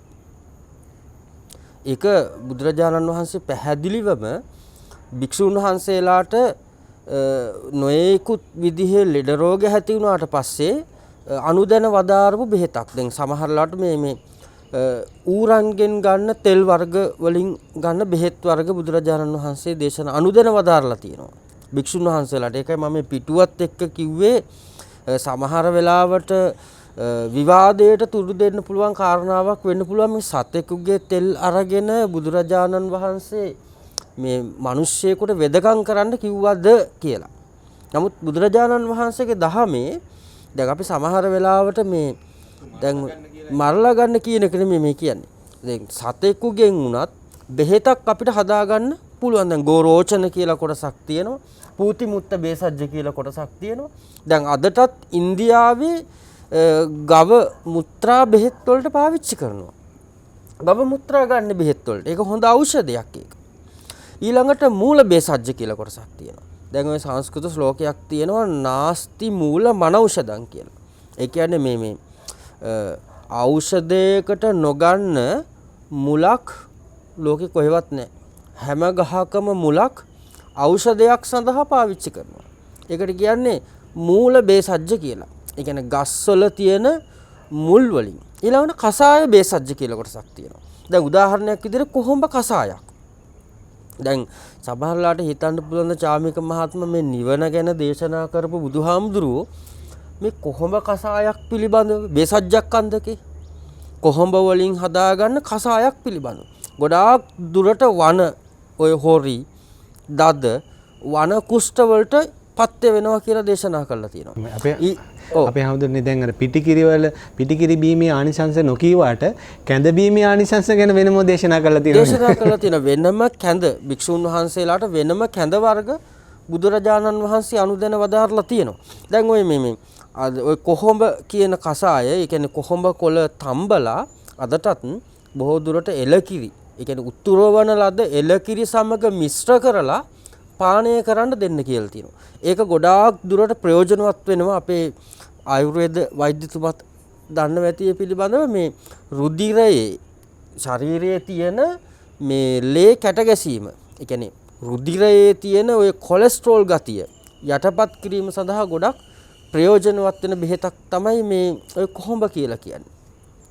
ඒ විදිහට බුදුරජාණන් වහන්සේ මේ නොයෙකුත් ගස්වල තියෙන ගෙඩි වර්ග, ඊළඟට මුල් වර්ග, දැන් සමහරවිට කහ කියන ඒවා, කහ කියන එක බෙහෙතක්, ඉඟුරු කියන එක බෙහෙතක්, ගම්බිරිස් කියන එක බෙහෙතක්, අරලු, බුළු නෙල්ලි මේ ඔක්කොම ඔය බේසජ්ජක් කන්දකේ බුදුරජාණන් වහන්සේ භික්ෂුන් වහන්සේලාට අනුදැන වදාරලා තියෙනවා නොයෙක් රෝග. දැන් ශරීරයේ එක්ක වාත, එක්ක පිත, එක්ක සෙම. මේ තුන් දෝෂයන් තමයි ශරීරයේ නොයෙකුත් අවස්ථාවන් වලදී අපිට කිපීමට ලක් වෙන්නේ. දැන් එතකොට මෙතනදී දැන් ඔය බුදුරජාණන් වහන්සේ පිළිබඳව කතා කරනකොට චාමික මහත්මයා මේ කායික වෙදකම වගේම හොඳට අපි තේරුම් ගන්නට ඕනේ මේ බුදුරජාණන් වහන්සේගේ දහම අපි ගිය වාරෙත් පැහැදිලි කරේ මානසික වෙදකමට සම්පූර්ණයෙන්ම බුදුරජාණන් වහන්සේගේ දහම ඖෂධයක් විදියට. බුද්ධ වචනයෙන්ම තියෙනවා ධම්මෝසද සමන්නත්ති ඒතම් පිවත බික්කවෝ. මහණෙනි ධර්මයේ හා සමාන ඖෂධයක් මේ ලෝකේ කොහෙවත්ම නැහැ. දැන් මම ඒකට උදාහරණයක් කියන්නම්. අංගුත්තර නිකායේ පංචක නිපාතේ බුදුරජාණන් වහන්සේ පැහැදිලි කරලා දීලා තියෙනවා සක්මන් භාවනාවේ ආනිසංස. දැන් ඔක හොඳ ව්‍යායාමයක්. භික්ෂුන් වහන්සේලාට දේශනා කළා තියෙන සක්මන් කරන්න කියලා. දැන් අර සංස්කෘත ශ්ලෝකයක තියෙනවා භුක්තා නිසීදරස් තහුල්යන් කියලා. කාලා නිදාගත්තොත් මහත් වෙනවා. ඒකයි වෙන්නේ. දැන් තිෂ්ඨතෝ බලවර්ධන. බලය වර්ධනය වෙනවා හිටියොත්. ඊළඟට ආයුෂ වර්ධනය වෙනවා ඇවිදිනකොට. මෘත්‍යු දාවති දාවතක් කියලා කියනවා. දැන් කාලා දිව්වතින් මැරෙනවා කියලා තියෙනවා ශ්ලෝකේ. ඒවා අපිට ප්‍රතික්ෂේප කරන්න බෑ. දැන් බලන්න අර කවිවලක් තියෙනවා ඇවිද්ද පය 1000ක් වටිනවා කියලා. ඒකෙම තව තියෙනවා අඩහ කෑම 1000ක් වටිනවා කියලා. මොනවද අඩහ කෑම? ඒ කියන්නේ සමහරලා බඩ පුරෝලා මේ කන අපි කියන්නේ කට පිරෙන්න කනවා කියලා. බඩ ජහරිකමර කනවා කියලා කියන්නේ. අර බවුසර් වලට තෙල් ගහනවා වගේ කනවා කියලා කියන්නේ. ඒ මට්ටමට නෙමෙයි. දැන් බලන්න චාමික මහත්මයා මේ ඇවිද්ද පය 1000ක් වටිනවා කියලා කියනෝනේ. දැන් මිනිස්සු ඇත්තටම අඩි 10ක් ඇවිදින්න කැමති නැහැ නේද? නේද? මේ පුංචි දුරටත් වාහනයක් හොයනවා. පොඩ්ඩක් කකුල අතපය උස්සලා ඇවිදින්න කැමති නැහැ. දැන් බුදුහාඳුරු මේ අංගුත්තර නිකායේ පංචක නිපාතේ පැහැදිලි කරනවා සක්මන් භාවනාවේ එක ආනිසංශයක් තමයි වළඳපු ආහාර හොඳට දිරවනවා. ඊළඟට සියලු ලෙඩ රෝග යටපත් කරනවා. යෝග භාවනාවලට සුදුසුයි. ඒ කියන්නේ දැන් සමහර අය බලන්න චාමික මහත්මයා වාඩි වෙච්ච තැනින් නැගිටින්න බෑ නේද? අපි ප්‍රායෝගිකව දැකලා තියෙනවා. අපේ ශ්‍රීලාල් මහත්තයාටත් ඒ අත්දැකීම හොඳටම තියෙනවා. පිරිත් වලට ගියාට පස්සේ සමහර අයට බිම වාඩි වෙන්න දෙන්න. පිරිත ඉවරුනාට පස්සේ නැගිටින්නේ කොහොමද? කණු දිගේ, බිත්ති දිගේ නේද? සමහරු නැගිටවන්න 5 දෙනෙක් විතර ගේන්න ඕනේ. සමහරු පුටුවේ හිර වෙලා එක්කෙනෙක් අදිනවා පුටුව අනිත් පැත්තට අදිනවා. එහෙමනේ. දැන් ඉස්සර මම පුංචි කාලේ අපි දානි වැල්දුවේ අපි ඉගෙන ගත්තේ තිස්ස මහරාමේ හම්බන්තොට වගේ පැතිවල අපිට දානෙට බිම තමයි ආසන හැදුවේ. හාමුදුරුවෝ වාඩි කෙරෙව්ව බිම අවුරුදු 70 75 ඉඳලා 10 12 හාමුදුරුවෝ දක්වා ඔක්කොම බිම වාඩිලා වැල්දුවේ. දැන් අදටත් ලෝකේ ජපානේ ගත්තාම කොරියාව වගේ රටවල් ගත්තට පස්සේ බලන්න ඒගොල්ලෝ ආහාර ගන්න විදිය සම්පූර්ණ බිම වාඩි වෙන්නේ. ඉතින් අපිට එහෙම දැන් අද ගොඩාක් දුරට මේ බිම වාඩි වීමේ තරම් නිරෝගීවන්ත භාවයක් කොහෙවත් නැහැ. නා අපි කවුරුත් කැමති නැහැනේ මේකට. පුළුවන් තරම් අපිට මේ බිම වාඩි වෙන්න පුළුවන් නම් අපේ ශරීරය සම්පූර්ණ හොඳ විවෘත වෙනවා. අපේ හැමෝම අපේ කටවහරි ජනවහරි තියෙන ඇත්ත කියන්නේ බිම වාඩි වෙන්නේ බය වෙන්න ඕනේ නැහැ. බය වෙන්න ඕනේ කියලා අද බය වෙන්නේ මොයි දෙකටනේ. වැඩිපුරම බය වෙන්නේ ඇත්ත කියන්නේ. එහෙමයි. අනිත් එක බිම වාඩි වෙන්නේ. ඔව්. ප්‍රධානම දේ තමයි දැන් අපි මෙතනදී මේ බුදුරජාණන් වහන්සේගේ දේශනාවත් උපයෝගී කරගන්නට ඕනේ. දැන් අද කාලේ වර්ණ කුමාර මැතිතුමා මේ බටහිර වෛද්‍ය ක්‍රමයට අනුව බොහෝ දෙනෙකුට ප්‍රතිකාර ලබා දීමේ නවීන ක්‍රමවේදයන් අලුත් ක්‍රමවේදයන් ඔස්සේ ඒ කරන වැඩේ සාර්ථකව කරගෙන යන්නට ඒ කියන්නේ අපි කියනවනේ පාරේ අඹ විකුණුවත් අපි ඒක අවංකව විකුණන්න ඕනේ අඹ ටිකක් හරි කමන්න. ඒ නිසා ඒ විදිහට අර අපි කරන දේ භික්ෂුවක් වුණත්, ගිහි වුණත්, පැවිදි වුණත් අපි ස්වාමින් වහන්සේලා හැටියට අපේ කාර්යය අවංකව කරන්න ඕනේ. දායක කාරකාදීන්ට අපිට තියෙන්නේ ධර්මයේ දේශනා කරන්න, අර්ථයෙන් ධර්මයෙන් අනුශාසනා කරන්න. ඒ නිසා අපි ඒ කාර්යය අවංකව කරන්න ඕනේ. වංචක ධර්මයක් විදිහට, වංචනික විදිහට කරොත් ඒ ස්වාමින් වහන්සේගෙත් පැවැත්මක් නෑ. නමුත් අපි හඳුන මේ සෙරී වාණිජ්‍ය සමාජයේ හුරු වෙලා ඉන්නේ මේ තැටිය රත් වුනහම රොටිය බා ගන්න. එහෙම නැත්නම් මේ බොරදී මාළු බාන්න තමයි මේ හුරු වෙලා තියෙන්නේ. මේ තියෙන මේ තියෙන මං හිතන්නේ මේ ඍණාත්මක මං හිතන්නේ මේ තියෙන බඩගෝස්තරවාදී සංකල්ප අපේ සමාජයෙන් බැහැර වෙයිද කියලා මේ බෞද්ධ රටෙත් වැඩිපුරම තියෙන්නේ මේ බොරදී මාළු බාන සංකල්පයක් අපේ. පැහැදිලිවම කුමාර මහත්තයත් ඒ ගැන හොඳට පැහැදිලි කිරීමක් කරයි. චාමික මහත්මයා නිකන් හිතන්න මේ වසංගතයේ ආපු මුල් කාලේ මේ මුවාවරණයක ගාන කීයද කියලා. සමහර අය හිතුණු ගණන්. දැන් අපිට මේක අලුත් දෙයක්. මුව ආවරණය කරනවා කියන එක සාමාන්‍ය මිනිස්සුෙකුට අලුත් දෙයක් ඒක. නමුත් අද බලන්න බොහෝ දුරට මේ සමහර ආයුර්වේදයේ හෝ වෛද්‍ය උපකරණවල ගණන් හිලව් බෙහෙත් හේත්වල ගණන් හිලව් දැන් සමහරට හිතලු ලෙස අවදාක්වත්ම කවුරුත් හිතුවේ නෑ මේ රටක් හැමෝම අමාරු වැටලා ඉන්න වෙලාවක නේද හැමෝටම සාධාරණ වෙන විදිහට දැන් මට මතක හැටියට මුව ආවරණ සමහර කාලවලදී මුල්ම කාලෙදී මහ ලොකු ගාණක් ඒවල. ඔව් දැන් අපි හඳුන්නේ මේ අපි මනුෂ්‍යාත්මයක් ලැබලා නැවත මිනිසියෙක් වෙන්න කොච්චර අමාරුද. නමුත් මේ අපේ මේ වැඩසටහන මේ පිටිපස්සේ ඉන්න මේ වඳුරෝ වෙන්න එහෙම නැත්නම් මේ මානේන මක්කොට හොති අදිමානේන කොක්කොර හොති කියන මානේින්ද අපි බල්ලෝ වෙනවා අදිමාන වඳුරෝ වෙනවා නේද. මේ අපි මිනිසියෙකුට තිරිසන් ආත්මයකට යන්න බොහොම කෙටි වෙලාවක් යන්නේ. නමුත් මේ පිටිපස්සේ ඉන්න මේ වඳුරුන්ට මේ අපේ පරිසරයෙන් පේන මේ අවට මේ ඉන්නේ සබහාදාමී ඉන්න සත්තු තිරිසන් ආත්මයෙන් ඉඳලා නමුත් නැවත මනුෂ්‍යාත්මයක් ලබන්න කොච්චර දුර්ලභද කොච්චර අමාරු කාර්යයක්ද කියන කාර්යය අපිට මේ වෙලාවේ තේරෙන්නේ නැහැ. තේරෙනවා අපි හම්දුන්නේ මේ වසංගතයේ වසන්තයක් කරගන්න එකක් නේ අපි හම්දුරනේ. ඔව් පැහැදිලිව ඒක බුදුහාමුදුරුවෝ දේශනා කරන සූත්‍ර පිටකයේ තියෙනවා මනුස්ස චුති, නිරය චුති කියලා සූත්‍ර දෙකක්. ඒකේ පැහැදිලි කරනවා දැන් අපි මිනිස්සෙක් වෙලා තිරිසන් භවයට ගියොතින් ඒ භවයෙන් දැන් කන කැස් බෑව වියසිදුරෙන් අහස බලනවා කියන එක කියන්න පුළුවන්. කවදා හරි වෙයි. හැබැයි තිරිසන් භවයකට වැටුනොත්ින් එතනින් ගැලවිලා මිනිස්සෙක් වෙලා උපදිනවා කියන එක බුදුරජාණන් වහන්සේ දේශනා කරනවා. ඒක මට කියන්න පුළුවන් කමක් නැහැ. මොකද හේතුව ඒගොල්ලන්ගේ තියෙනවා අඤ්ඤමඤ්ඤ කාදිකා. එකිනෙකා කා ගන්නවා. දැන් කුමාර මහත්මයා දන්නවා අනාගතයේදී මිනිස්සුන්ට පහළ වෙන මෘග සංඥාව. ඒ කියන්නේ මට තව කෙනෙක් පේන්නේ තිරිසනෙක් විදියට. සතෙක් විදියට. දැන් බල්ලෙකුට බත් ටිකක් දැම්මම කනවට වැඩිය පොර කන එකනේ කරන්නේ ඒගොල්ලෝනේ. ඒ වගේ සමහර වෙලාවලට දැන් ඔය සත්ත්ව ලෝකේ ගත්තට පස්සේ සමහරලාට අද අපිට මේ ගොඩාක් දුරට සත්ත්ව ලෝකයේ ඉන්න ඔක්කොම එකම මිම්මෙන් මනින්න බෑ. මොකද හේතුව අපි අන්තර්ජාලයේ සමහර තැන් දැක්ක ගම් වතුරක මිනිස්සෙක් ගහගෙන යනවා. ඒ මිනිස්සයව බේරගන්නේ බල්ලෙක් ගිහිල්ලා. මිනිස්සු ඒක වීඩියෝ කරනවා. බල්ලා ගිහිල්ලා අර මිනිස්සයව බේර ගන්නවා. නිකන් හිතලා බලන්න. සමහර බල්ලෝ දැකලා තියෙනවා මං කහයිරෙන් පාර පයින්නවා ෂෝක් එකට. මේ මිනිස්සු ඔහේ හිතුණු තැන් වලින් පාර පයින්නවා. එයා ලස්සනට ඇවිල්ලා කහයිර ළඟට ඇවිල්ලා පාර පයින්නවා. ඒ නිසා සත්ත්ව ලෝකයේදී බොහෝ දුරට අඤ්ඤමඤ්ඤ කාදිකුණාට සත්තු ළඟත් දැන් අපේ බෝසතාණන් වහන්සේත් එක එක භවයන් වලදී සත්ත්ව නිකායන් නියෝජනය කරා. මහා කපි ජාතකයේදී ඊළඟට මහා ඇතෙක් වෙලා ඉපදුනා. මේ විදිහට විවිධ සත්ව ගෝත්‍රවල. ඒ කියන්නේ අපි හඳුන්නේ තිරිසන් කොලේ උපනත් බෝසත් බෝධිසත්වයොත් මේ තිරිසන් කොලේ ඉපදුනා නම් සමහරු කියනවා අපි නම් ওই තිරිසන් ආත්මවල ඉපදෙන්නේ අපි බොහොම පින් කරලා තිනවා අපි මේ ආවල් අටමහා කුසල් කරගෙන තිනවා අපි නම් ඔය අපේ සතර අපාය මහ ගෙදර ගිහුවට අපි ඒ ගෙදරට යන්නේ අපි ආයි සුගතියකම තමයි උපදින්නේ කි මම බොහොම වාසි බස් දෙනවා අපි හඳුන්නේ මේක යථාර්ථයක්ද අපි මේ නියපොත්තට ගත්ත පස් පිටක් වගේ බොහොම ඊටාම අතලොස්සයි කියනවා මේ ආයි සුගතිගාමි වෙන්නේ. එහෙම කියද්දි මේ බොහෝ දෙනා කියන දේවල් යථාර්ථයක් වෙයිද අපේ හැමදෙරට? ඔව් බුදුරජාණන් වහන්සේ පැහැදිලි කරන ඔය නකසිකෝපම කියන සූත්‍රයේදී තමයි මේක උගන්වන්නේ.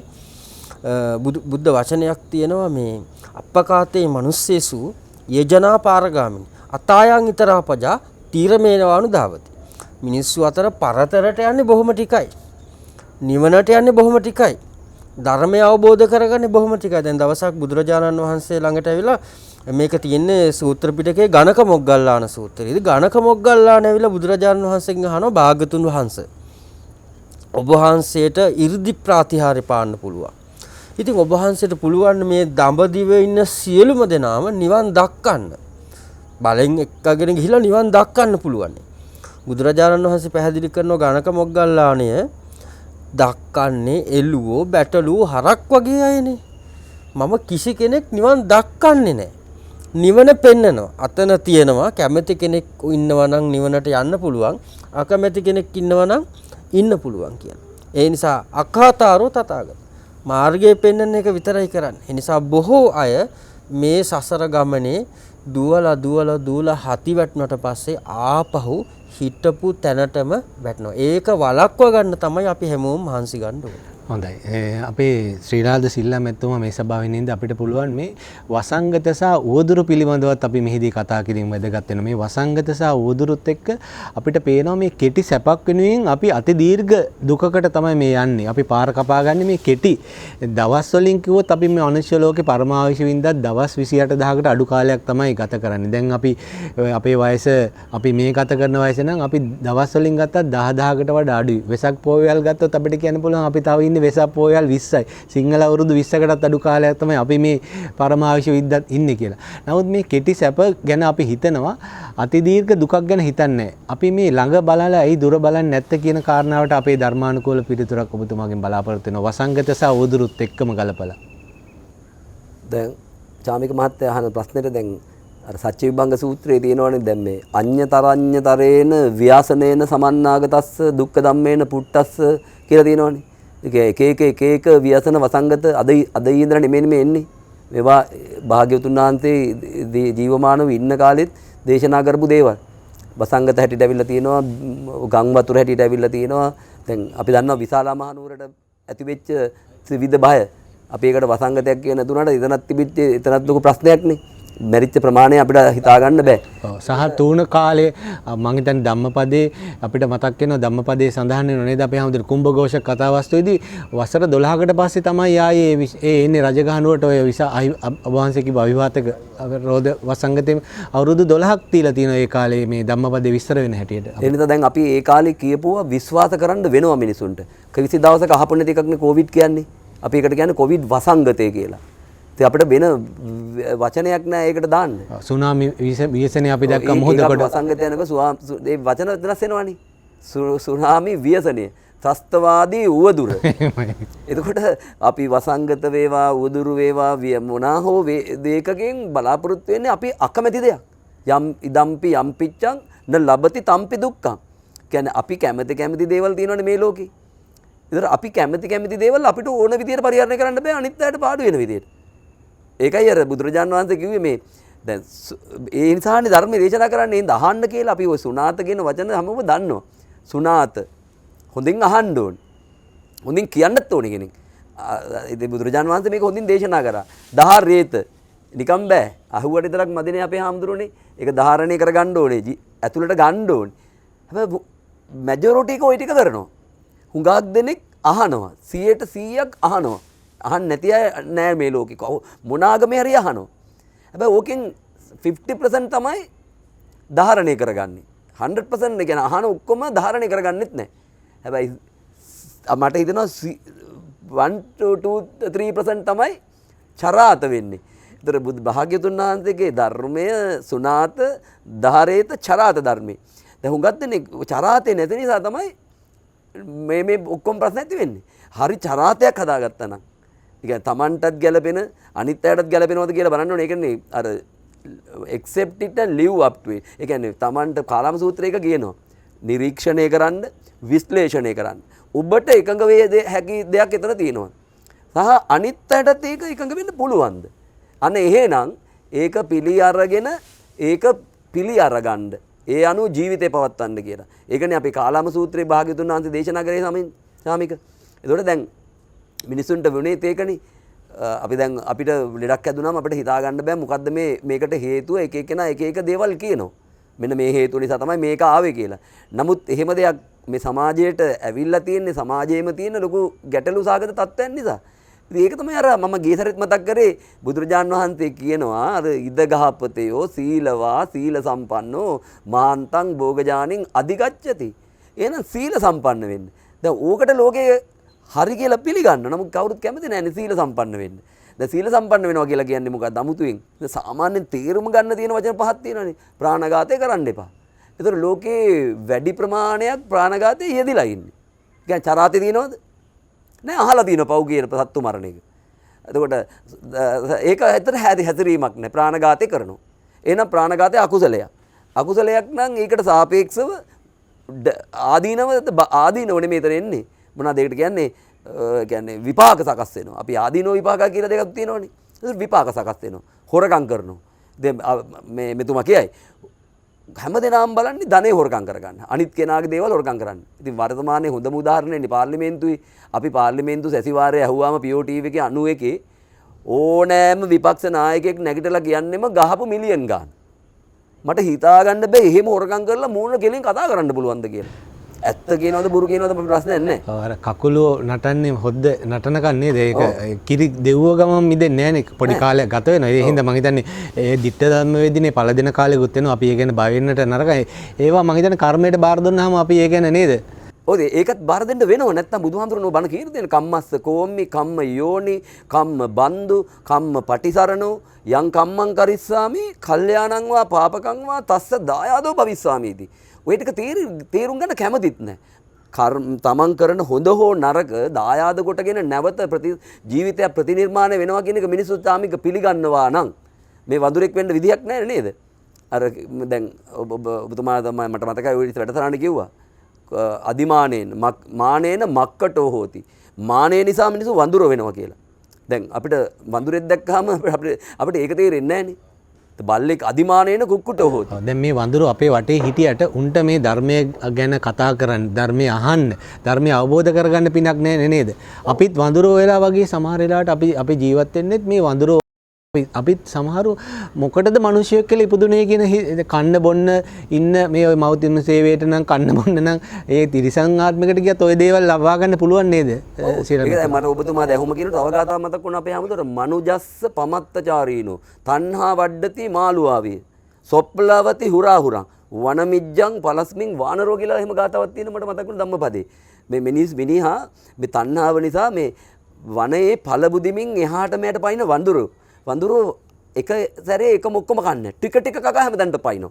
ඒ නිසා මේ තණ්හාව වර්ධනය කරන මිනිසයාත් වෙන්නේ උදාහරණයක් දුන්න මේ වනයේ පළබුදිමින් ගහෙන් ගහට පයින් වඳුරෝ වගේ මිනිස්සුත් එක එක ජීවිත වලට පැනන ගන්නවා. කියන්නේ මනුස්සාත්මයකින් තිරිසන් ආත්මයකට. ඉතින් ඔය එහෙමම මිනිස්සු වෙනවා කියලා. ඒ වගේ කොහොල්ල තලියට වඳුරෝ ඇලෙනවා වගේ තමයි අපි මේ කාමරාගයට ඇලෙලා තියෙන්නේ මං. ඔව් ඒක තමයි බණ මං කිව්ව එකයි සාමික. ඔය ඔබතුමා ඔය කියනා වගේ අපි ලංකාවේ ඉන්න බොහෝ දෙනා බණ ඔය ටික අහලා තියෙනවා. සුනාති තියෙනවා. වැඩේ තියෙන අර දැනුමෙන් නතර වෙලා අවබෝධයෙන් ඈතර වෙන්න අපිට උත්සාහයක් හරි අපිට පින් නැතිකමද කුසල් නැතිකමද හරි මොකක් හරි අභාග්‍යකුත් තියෙනව නේද? නෑ ඒක පින් නැතිකම නෙමෙයි. ඒකත් මිනිස්සු දන්නවා. මිනිස්සු ගාව ලෝභ දෝෂ මෝහ කියන තුන මිනිස්සු හිතන් ඉන්නේ මහා සැපවත් දෙයක් කියලා.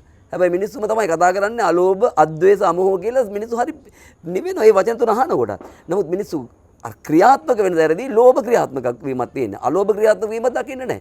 එහෙම දකින්න නැත්තම් සිද්ධ වෙන්නේ මොකද්ද? හැමතිස්සෙම දුක, වසංගත, උවදුරු. ඒවා මේ අපි ස්වභාව ධර්මයේ විසින්ම බලහත්කාරයෙන් නිර්මාණය කරපුවා නෙමෙයි.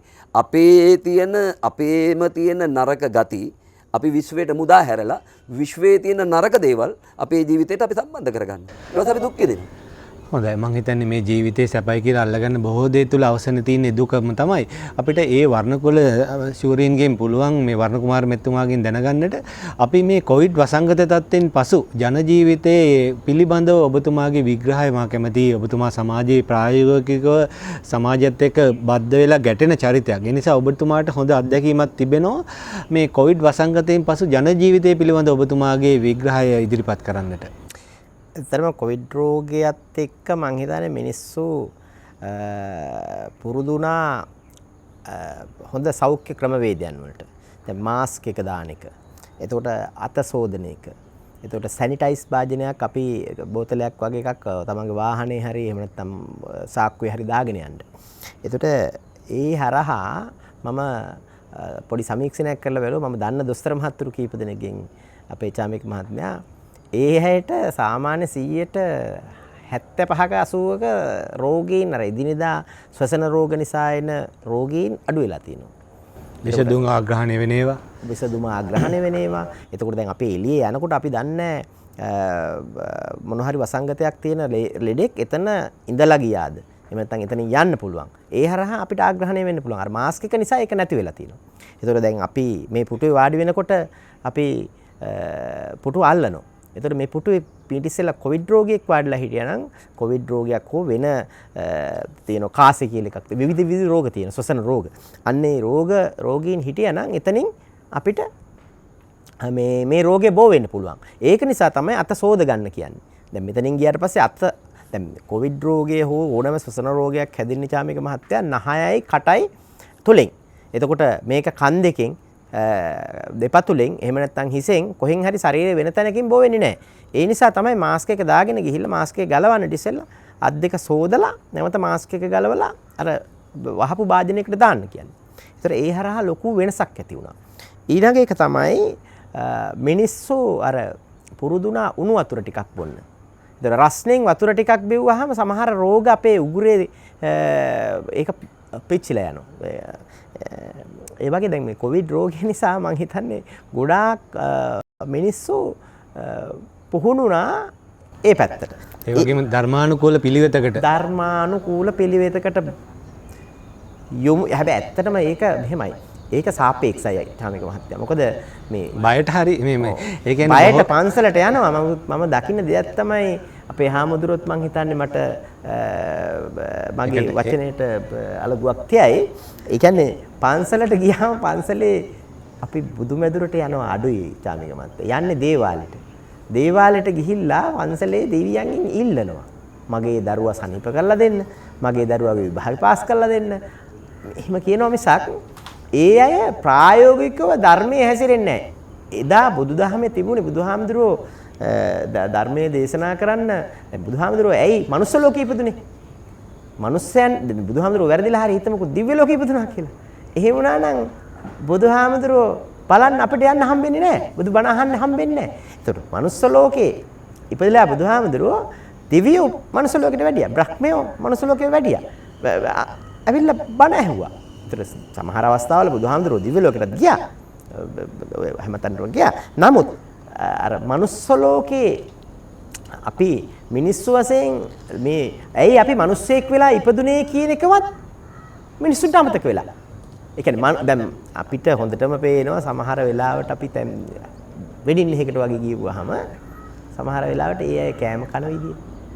ඒ අය කතා කරන විදිය හැම එයාලගේ චර්යා ලක්ෂණ වලින් අපිට පේනවා ඒගොල්ලෝ මිනිස්සෙක් වගේ ශරීරයේ තිබුණට ඇස කන නාසය ශරීරයේ තිබුණට ඒ අයගේ හැසිරීම් රටාවන් පේන්නේ සමහර අයට දැන් කාලා අත ලෙව කන විදිය. ඔකට අපි ශ්‍රී ගාන බෙදා ගන්න. ඔව් අපි දහම්දාන වැඩසටහනට සහභාගීලා එතුමා සඳහන් කර මනුෂ්‍ය ප්‍රේතයෝ ඉන්න මනුෂ්‍ය තිරිසන්නෝ ඒ වගේ මනුෂ්‍ය දේව මනුෂ්‍ය තිරිසන් මනුෂ්‍ය ප්‍රේත අන්න එහෙම හොඳ විග්‍රහයක් කරා. හොඳයි. ඒ වෙනි අපිට විග්‍රහයෙන් යන්න පුළුවන්. අපේ හැමදෙරනේ අපේ වැඩසටහන නිමා කරන්නත් කාලයක් තියෙනවා. මේ සභාවේ ඉන්න බොහෝ දෙනාට ගැටලු තිබෙනවා නම් අපි අහන්න තව ඩින් ඒ අවස්ථාව ඉවර කරමු. අපේ හැමදෙරනේ මේ නොතිරලව ඉතිරි වෙන දෙයක් නැහැ කියලා අපි අහලා තිනවා. මේ අනිත්‍ය බව තමයි මේ හැම දෙයක්ම වෙනස් වෙන බව. මේ සියලු දේ ගලපමින් මේ සබහාදහම් පවා වෙනස් වෙනවා. අපේ හැමදෙරනේ සබහාදහම් පවා එක විදිහට පවතින්නේ නැහැ. දැන් අපි මේ වැඩසටහන ආරම්භ කරනකොට මේ අපේ පිටුපස්සෙන් පේනවා මේ නෙළුම් කුල්න අපිට අපේ දර්ශනය වෙන ඉහළින් නෙළුම් කුල්න පැත්ත ඈතට පේන කොළඹ පැත්තට වහිනවා. අපේ හැමදෙරනේ අපේ ඉදිරියෙන් පේනවා සිරිපා අපේ මේ ශ්‍රීපාද කන්ද. එතකොට ඒ පැත්තෙත් වහිනවා අපේ හැමදෙරනේ. මේ පැත්තෙන් අපිට පේනවා අපේ කොට්ටාව මේ අධිවේගී පිවිසුම. මේ පැත්තෙත් වහිනවා. මේ පැත්තේ මාළඹේ මේ හතර වටේම වහිනවා අපේ. නමුත් මෙතන එහෙම වර්ෂාපතනයක් තෝරන්නේ අපිට සබහාදාම ආරක්ෂා කරලා දුන්නා වගේ අර ඔබ වහන්සේ නිතර කියන ඊට දෙවියන්ගෙන් වැඩ ගන්න හැටි ගැන අපි ඊට දෙවියන්ගෙන් වැඩ ගන්න හැටි ඉගෙන ගන්න කියලා. සබහාදාමිනුත් අපිට වැඩ ගන්න හැටි ඔබ වහන්සේ කියා දෙමින් අපේ හැමදෙරනේ කොහොමද මේ හැම දෙයක්ම වෙනස් වීම අපි අවබෝධ කරගන්නේ කියන කාරණාවට ඔබ වහන්සේගේ පිළිතුර අපේ හැමදෙරනේ අනුශාසනාව. ඔව් දැන් මම අපි මේ වෙලාවේදී අපේ වර්ණ කුමාර මහත්මයා නවත්තපු තැනකින් මම පටන් ගන්නවා. හොඳයි. ඔය ගොඩක් අය පන්සල් වලට ගිහිල්ලා සමහර පිරිසක් හුරු වෙලා තියෙනවා දේවාල වලට යන්න. තව පිරිසක් හුරු වෙලා තියෙනවා මේ කේන්දරේ බලන්න. ඔය දෙකම මානසික රෝග. පැහැදිලිවම මානසික රෝග. ඔය දෙක තමයි හොඳම තියෙන මානසික රෝග. ඒ කියන්නේ සමහර වෙලාවල් වලට අපි පුරුදු වෙලා තියෙනවා හැම ප්‍රශ්නයක්ම දෙවියන්ට කියන්න. දැන් මම මේ වෙලේදී මතක් කරනවා මම සෝම හාමුදුරුවන්ගේ හඬ උන්වහන්සේගේ හඬ උනේ ඔය වගේ මිත්‍යා දෘෂ්ටික දේවල් ප්‍රතික්ෂේප කරන සම්පූර්ණයෙන්ම. ඒ වුණාට ඒකට විරෝධයක් නැගුණේ පන්සල් වලින්ම විරෝධයක් නැගුණා අපේ හඳුන් විරෝධයක් නැගුණා. ගොඩාක් අය මොකද හේතුව හොඳම ආදායම් මාර්ගය ආර්ථික මධ්‍යස්ථානය තමයි දේවාලය කියලා කියන්නේ. ඉතින් ඒක නිසා විරෝධයක් නැගුණා. දැන් නිකන් හිතලා බලන්න චාමික මහත්මයා දැන් අපි කාටවත් මේ අපහාස කරනව නෙමෙයි. දෙවිවරු කියලා කොටසක් කොහේ හරි ඇති. දැන් අපි හිතුව මෙහෙම දැන් අපි ඔන්න කතරගම දෙවියෝ ගමුකෝ. කතරගම දෙවියෝ ගත්තට පස්සේ දැන් සමහර අය කතා කරන්න බයයිනේ කතරගම දෙවියෝ ගැන මොනව වෙයිද දන්නේ නැහැ. කතරගම දෙවියෝ ගැන කතා කරලා ගියේ. ඒ බය සීලේ නැති හින්දා. එහෙමයි. පහක් තියෙන්න ඕනේ.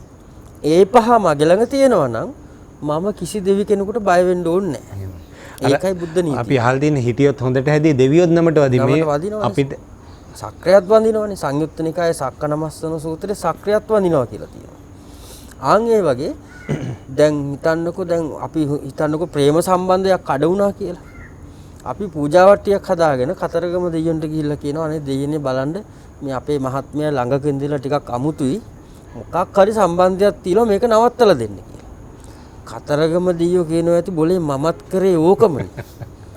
ඔය වගේ දෙයකට සපෝට් එකක් දව්වක් කරනවා මිසක්කා ඌව මං කඩා කප්පල් කරන්නේ නැහැ කියලා. ඒ නිසා අපි දෙයක් ලෝකේ දන්නේ නැහැ. ඒ දන්නේ නැති නිසා අපි මොකද කරන්නේ හැම ප්‍රශ්නයක්ම දෙවිවරුන්ට බාර දෙනවා. දැන් සමහර වෙලාවට කෙනෙක් හිතන්න පුළුවන් දැන් කෙනෙකුට ඒක මානසික රෝගයක්. එහෙමයි.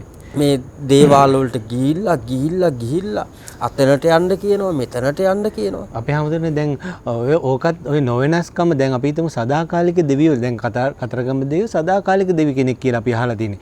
එහෙම සදාකාලික දෙවියෝ දැන් අපි සක් දෙවියෝ වෙනස් වෙනවා. අපි මේ හැම දෙයක්ම වෙනස් වෙනවානේ අපි හැමෝටම බූමාටු දෙවියෝරු එහෙම නැත්නම් ඔය හැම දේවත්වයක්ම වෙනස් වෙනවානේ අපි හැමෝටම.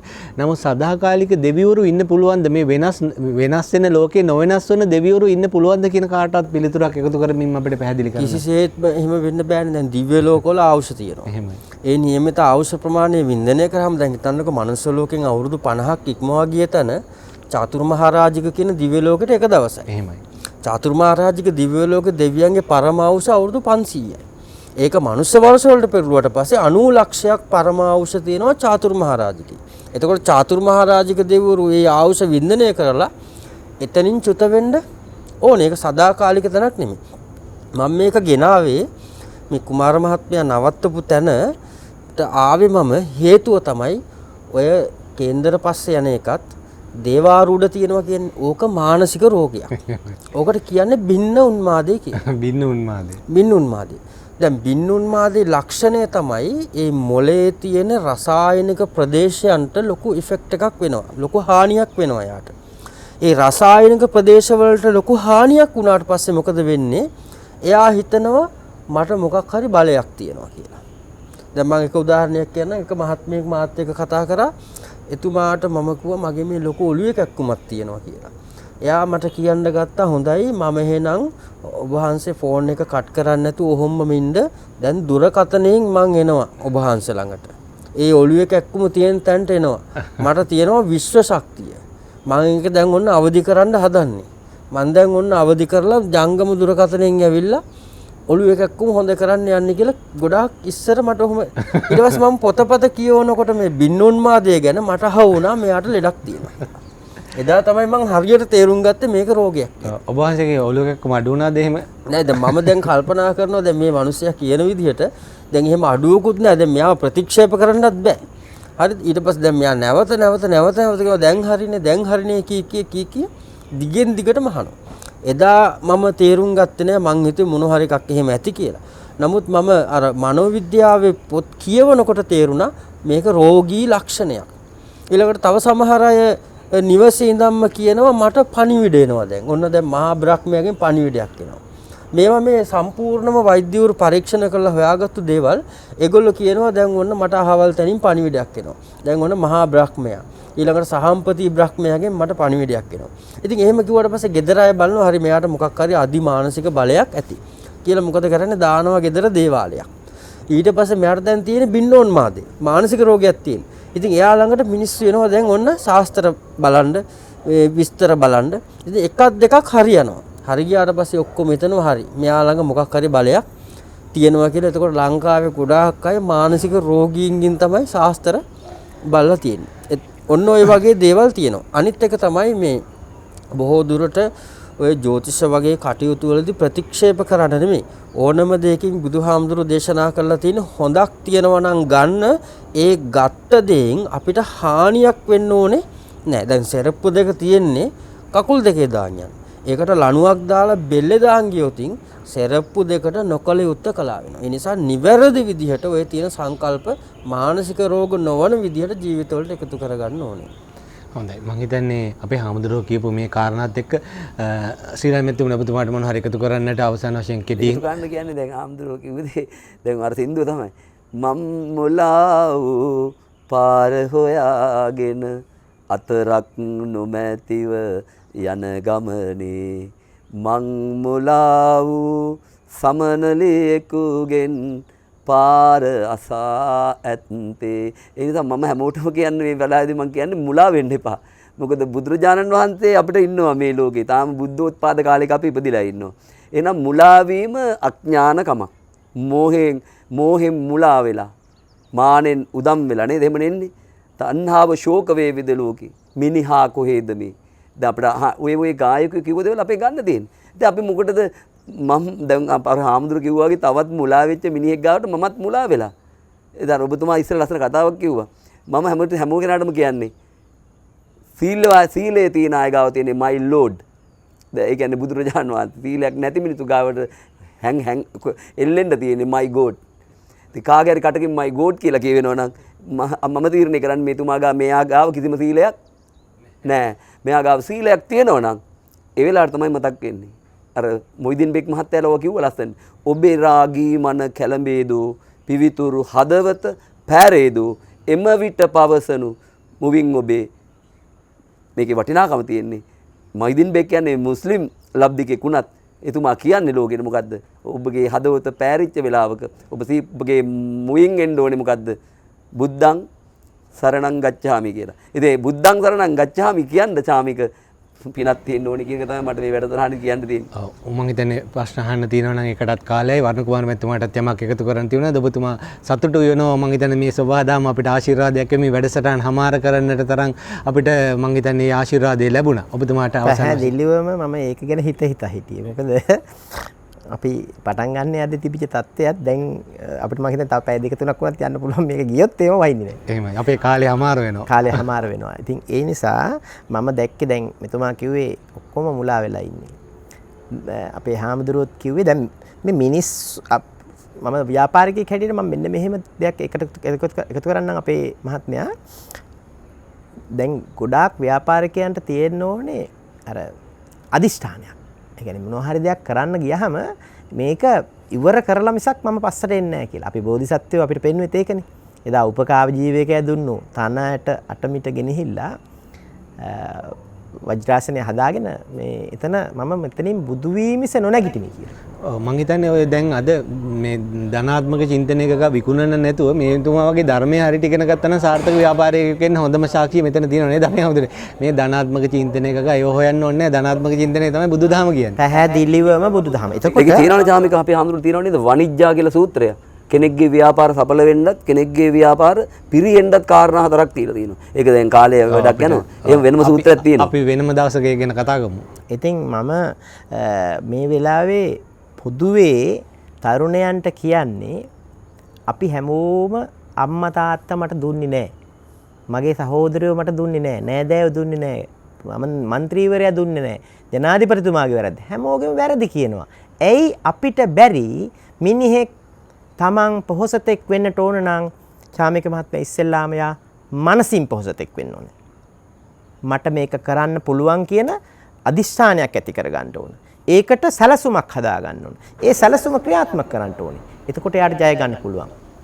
පැහැදිලිවම හොඳයි මම හිතන්නේ අපිට කාලය තිබුණා නම් තව බොහෝ දේ කතා කරන්න තිබුණා. මේ සභාවේ ඉන්න බොහෝ දෙනා ධර්මයේ පිළිබඳ ශ්‍රීලාල් මෙතුමාගේ ආදරණීය බිරිඳ, ඔහුගේ අපි වර්ණ කුමාර මේ මෙතුමාගේ ආදරණීය බිරිඳ, අපේ ආයුර්වේද වෛද්‍යතුමාගෙන් බොහෝ කාරණා දැනගන්නට තිබුණා. අපිට නිෂ්පාදකතුමා සංඥාව දෙනවා වැඩසටහන හමාර කරන්න කාලයයි වැඩසටහන හමාර කරන්න කියලා. ඒ නිසා අද අපි බොහොම සතුටු වෙනවා නේද? අපි හඳුන්නේ අද බොහෝ සබහාදාම අපිට ආශිර්වාද කර අපිට බොහෝ සතුටින් නේද? වහන්සේ කියන වගේ සතුටින් අපිට විසිර යන්න ලැබුණා. සතුටින් අපිට මේ කතා බහ කරන්නට වරම වාසනාව ලැබුණා. අපි අපේ පුණ්‍යානුමෝදනය පළ කරනවා. වත්තල හුණුපිටිය උයන්වත්තේ ඥානාලෝක නාහිමි ගුණානුස්මරණ ධර්ම මන්දිරයේ නිර්මාතෘ විද්‍යාසෝභිත තිසරණ පදනමේ ගරු සභාපති මීගමුව අඟුරුකාර මුල්ල ශ්‍රී මේදංකර පිරිවෙනේ පරිවෙනාධිපති ශාස්ත්‍රවේදී පූජ්‍යපාද අවසරයි. අපේ දලුගම සමිති ඥාන අපේ ගෞරවනීය ස්වාමින්ද්‍රයන් වහන්සේට අපගේ ප්‍රණාමයේ ප්‍රසාදයේ පුණ්‍යානුමෝදනයේ මේ අවස්ථාවේ පුද කරනවා. ඒ වගේම ධර්ම ගවේෂී අපේ ශ්‍රීලාල් සිල්ලා මෙතුමාටත් අපගේ ප්‍රණාමයේ ප්‍රසාදයේ පුද කරනවා. අපේ තිසර හෝල්ඩින් සමූහ ව්‍යාපාරයේ අධිපතිතුමා අද සභාගී වීම අපිට ඉතාමත්ම අභිමානයක්. ඒ වර්ණ කුමාර මෙතුමාටත් අපගේ ප්‍රණාමයේ ප්‍රසාදයේ පුද කරනවා. එතුමාගේ ආදරණීය බිරිඳ ඒ වගේම Thisara holding management private limited ආයතනයේ අධ්‍යක්ෂකතුමිය හැටියට කටයුතු කරන අශෝකා දමයන්ති ගමගේ මහත්මියටත් අපගේ ප්‍රණාමයේ ප්‍රසාදය පුද කරනවා. ඒ වගේම මේගමුව තිසර රෝහලේ ආයුර්වේද වෛද්‍ය ඩී.ඩී. පුෂ්පකුමාර ධර්මරත්න මහතාටත් අපගේ ප්‍රණාමයේ ප්‍රසාදය අපගේ ශ්‍රීලාල් සිල්ලා මෙතුමාගේ ආදරණීය බිරිඳ ශ්‍රියානි අපේ ගීතානි පෙරේරා මහත්මියටත් අපගේ ප්‍රණාමයේ ප්‍රසාදය පුද කරනවා. සදහවතුනි අපි බලාපොරොත්තු වෙනවා ඉදිරි මෙවැනිම කාලීන දහම් සේසත වැඩසටහනකින් ඔබ හමුවන්නට. අපේ ස්වාමින් වහන්සේට අෂ්ට පරිස්කාර සෙසු පරිස්කාර පූජා කිරීමෙන් අපේ වැඩසටහන හමාර වෙනවා. අපි බලාපොරොත්තු වෙනවා මෙවැනිම කාලීන දහම් සේසත වැඩසටහනකින් ඔබ හමු වෙන්න.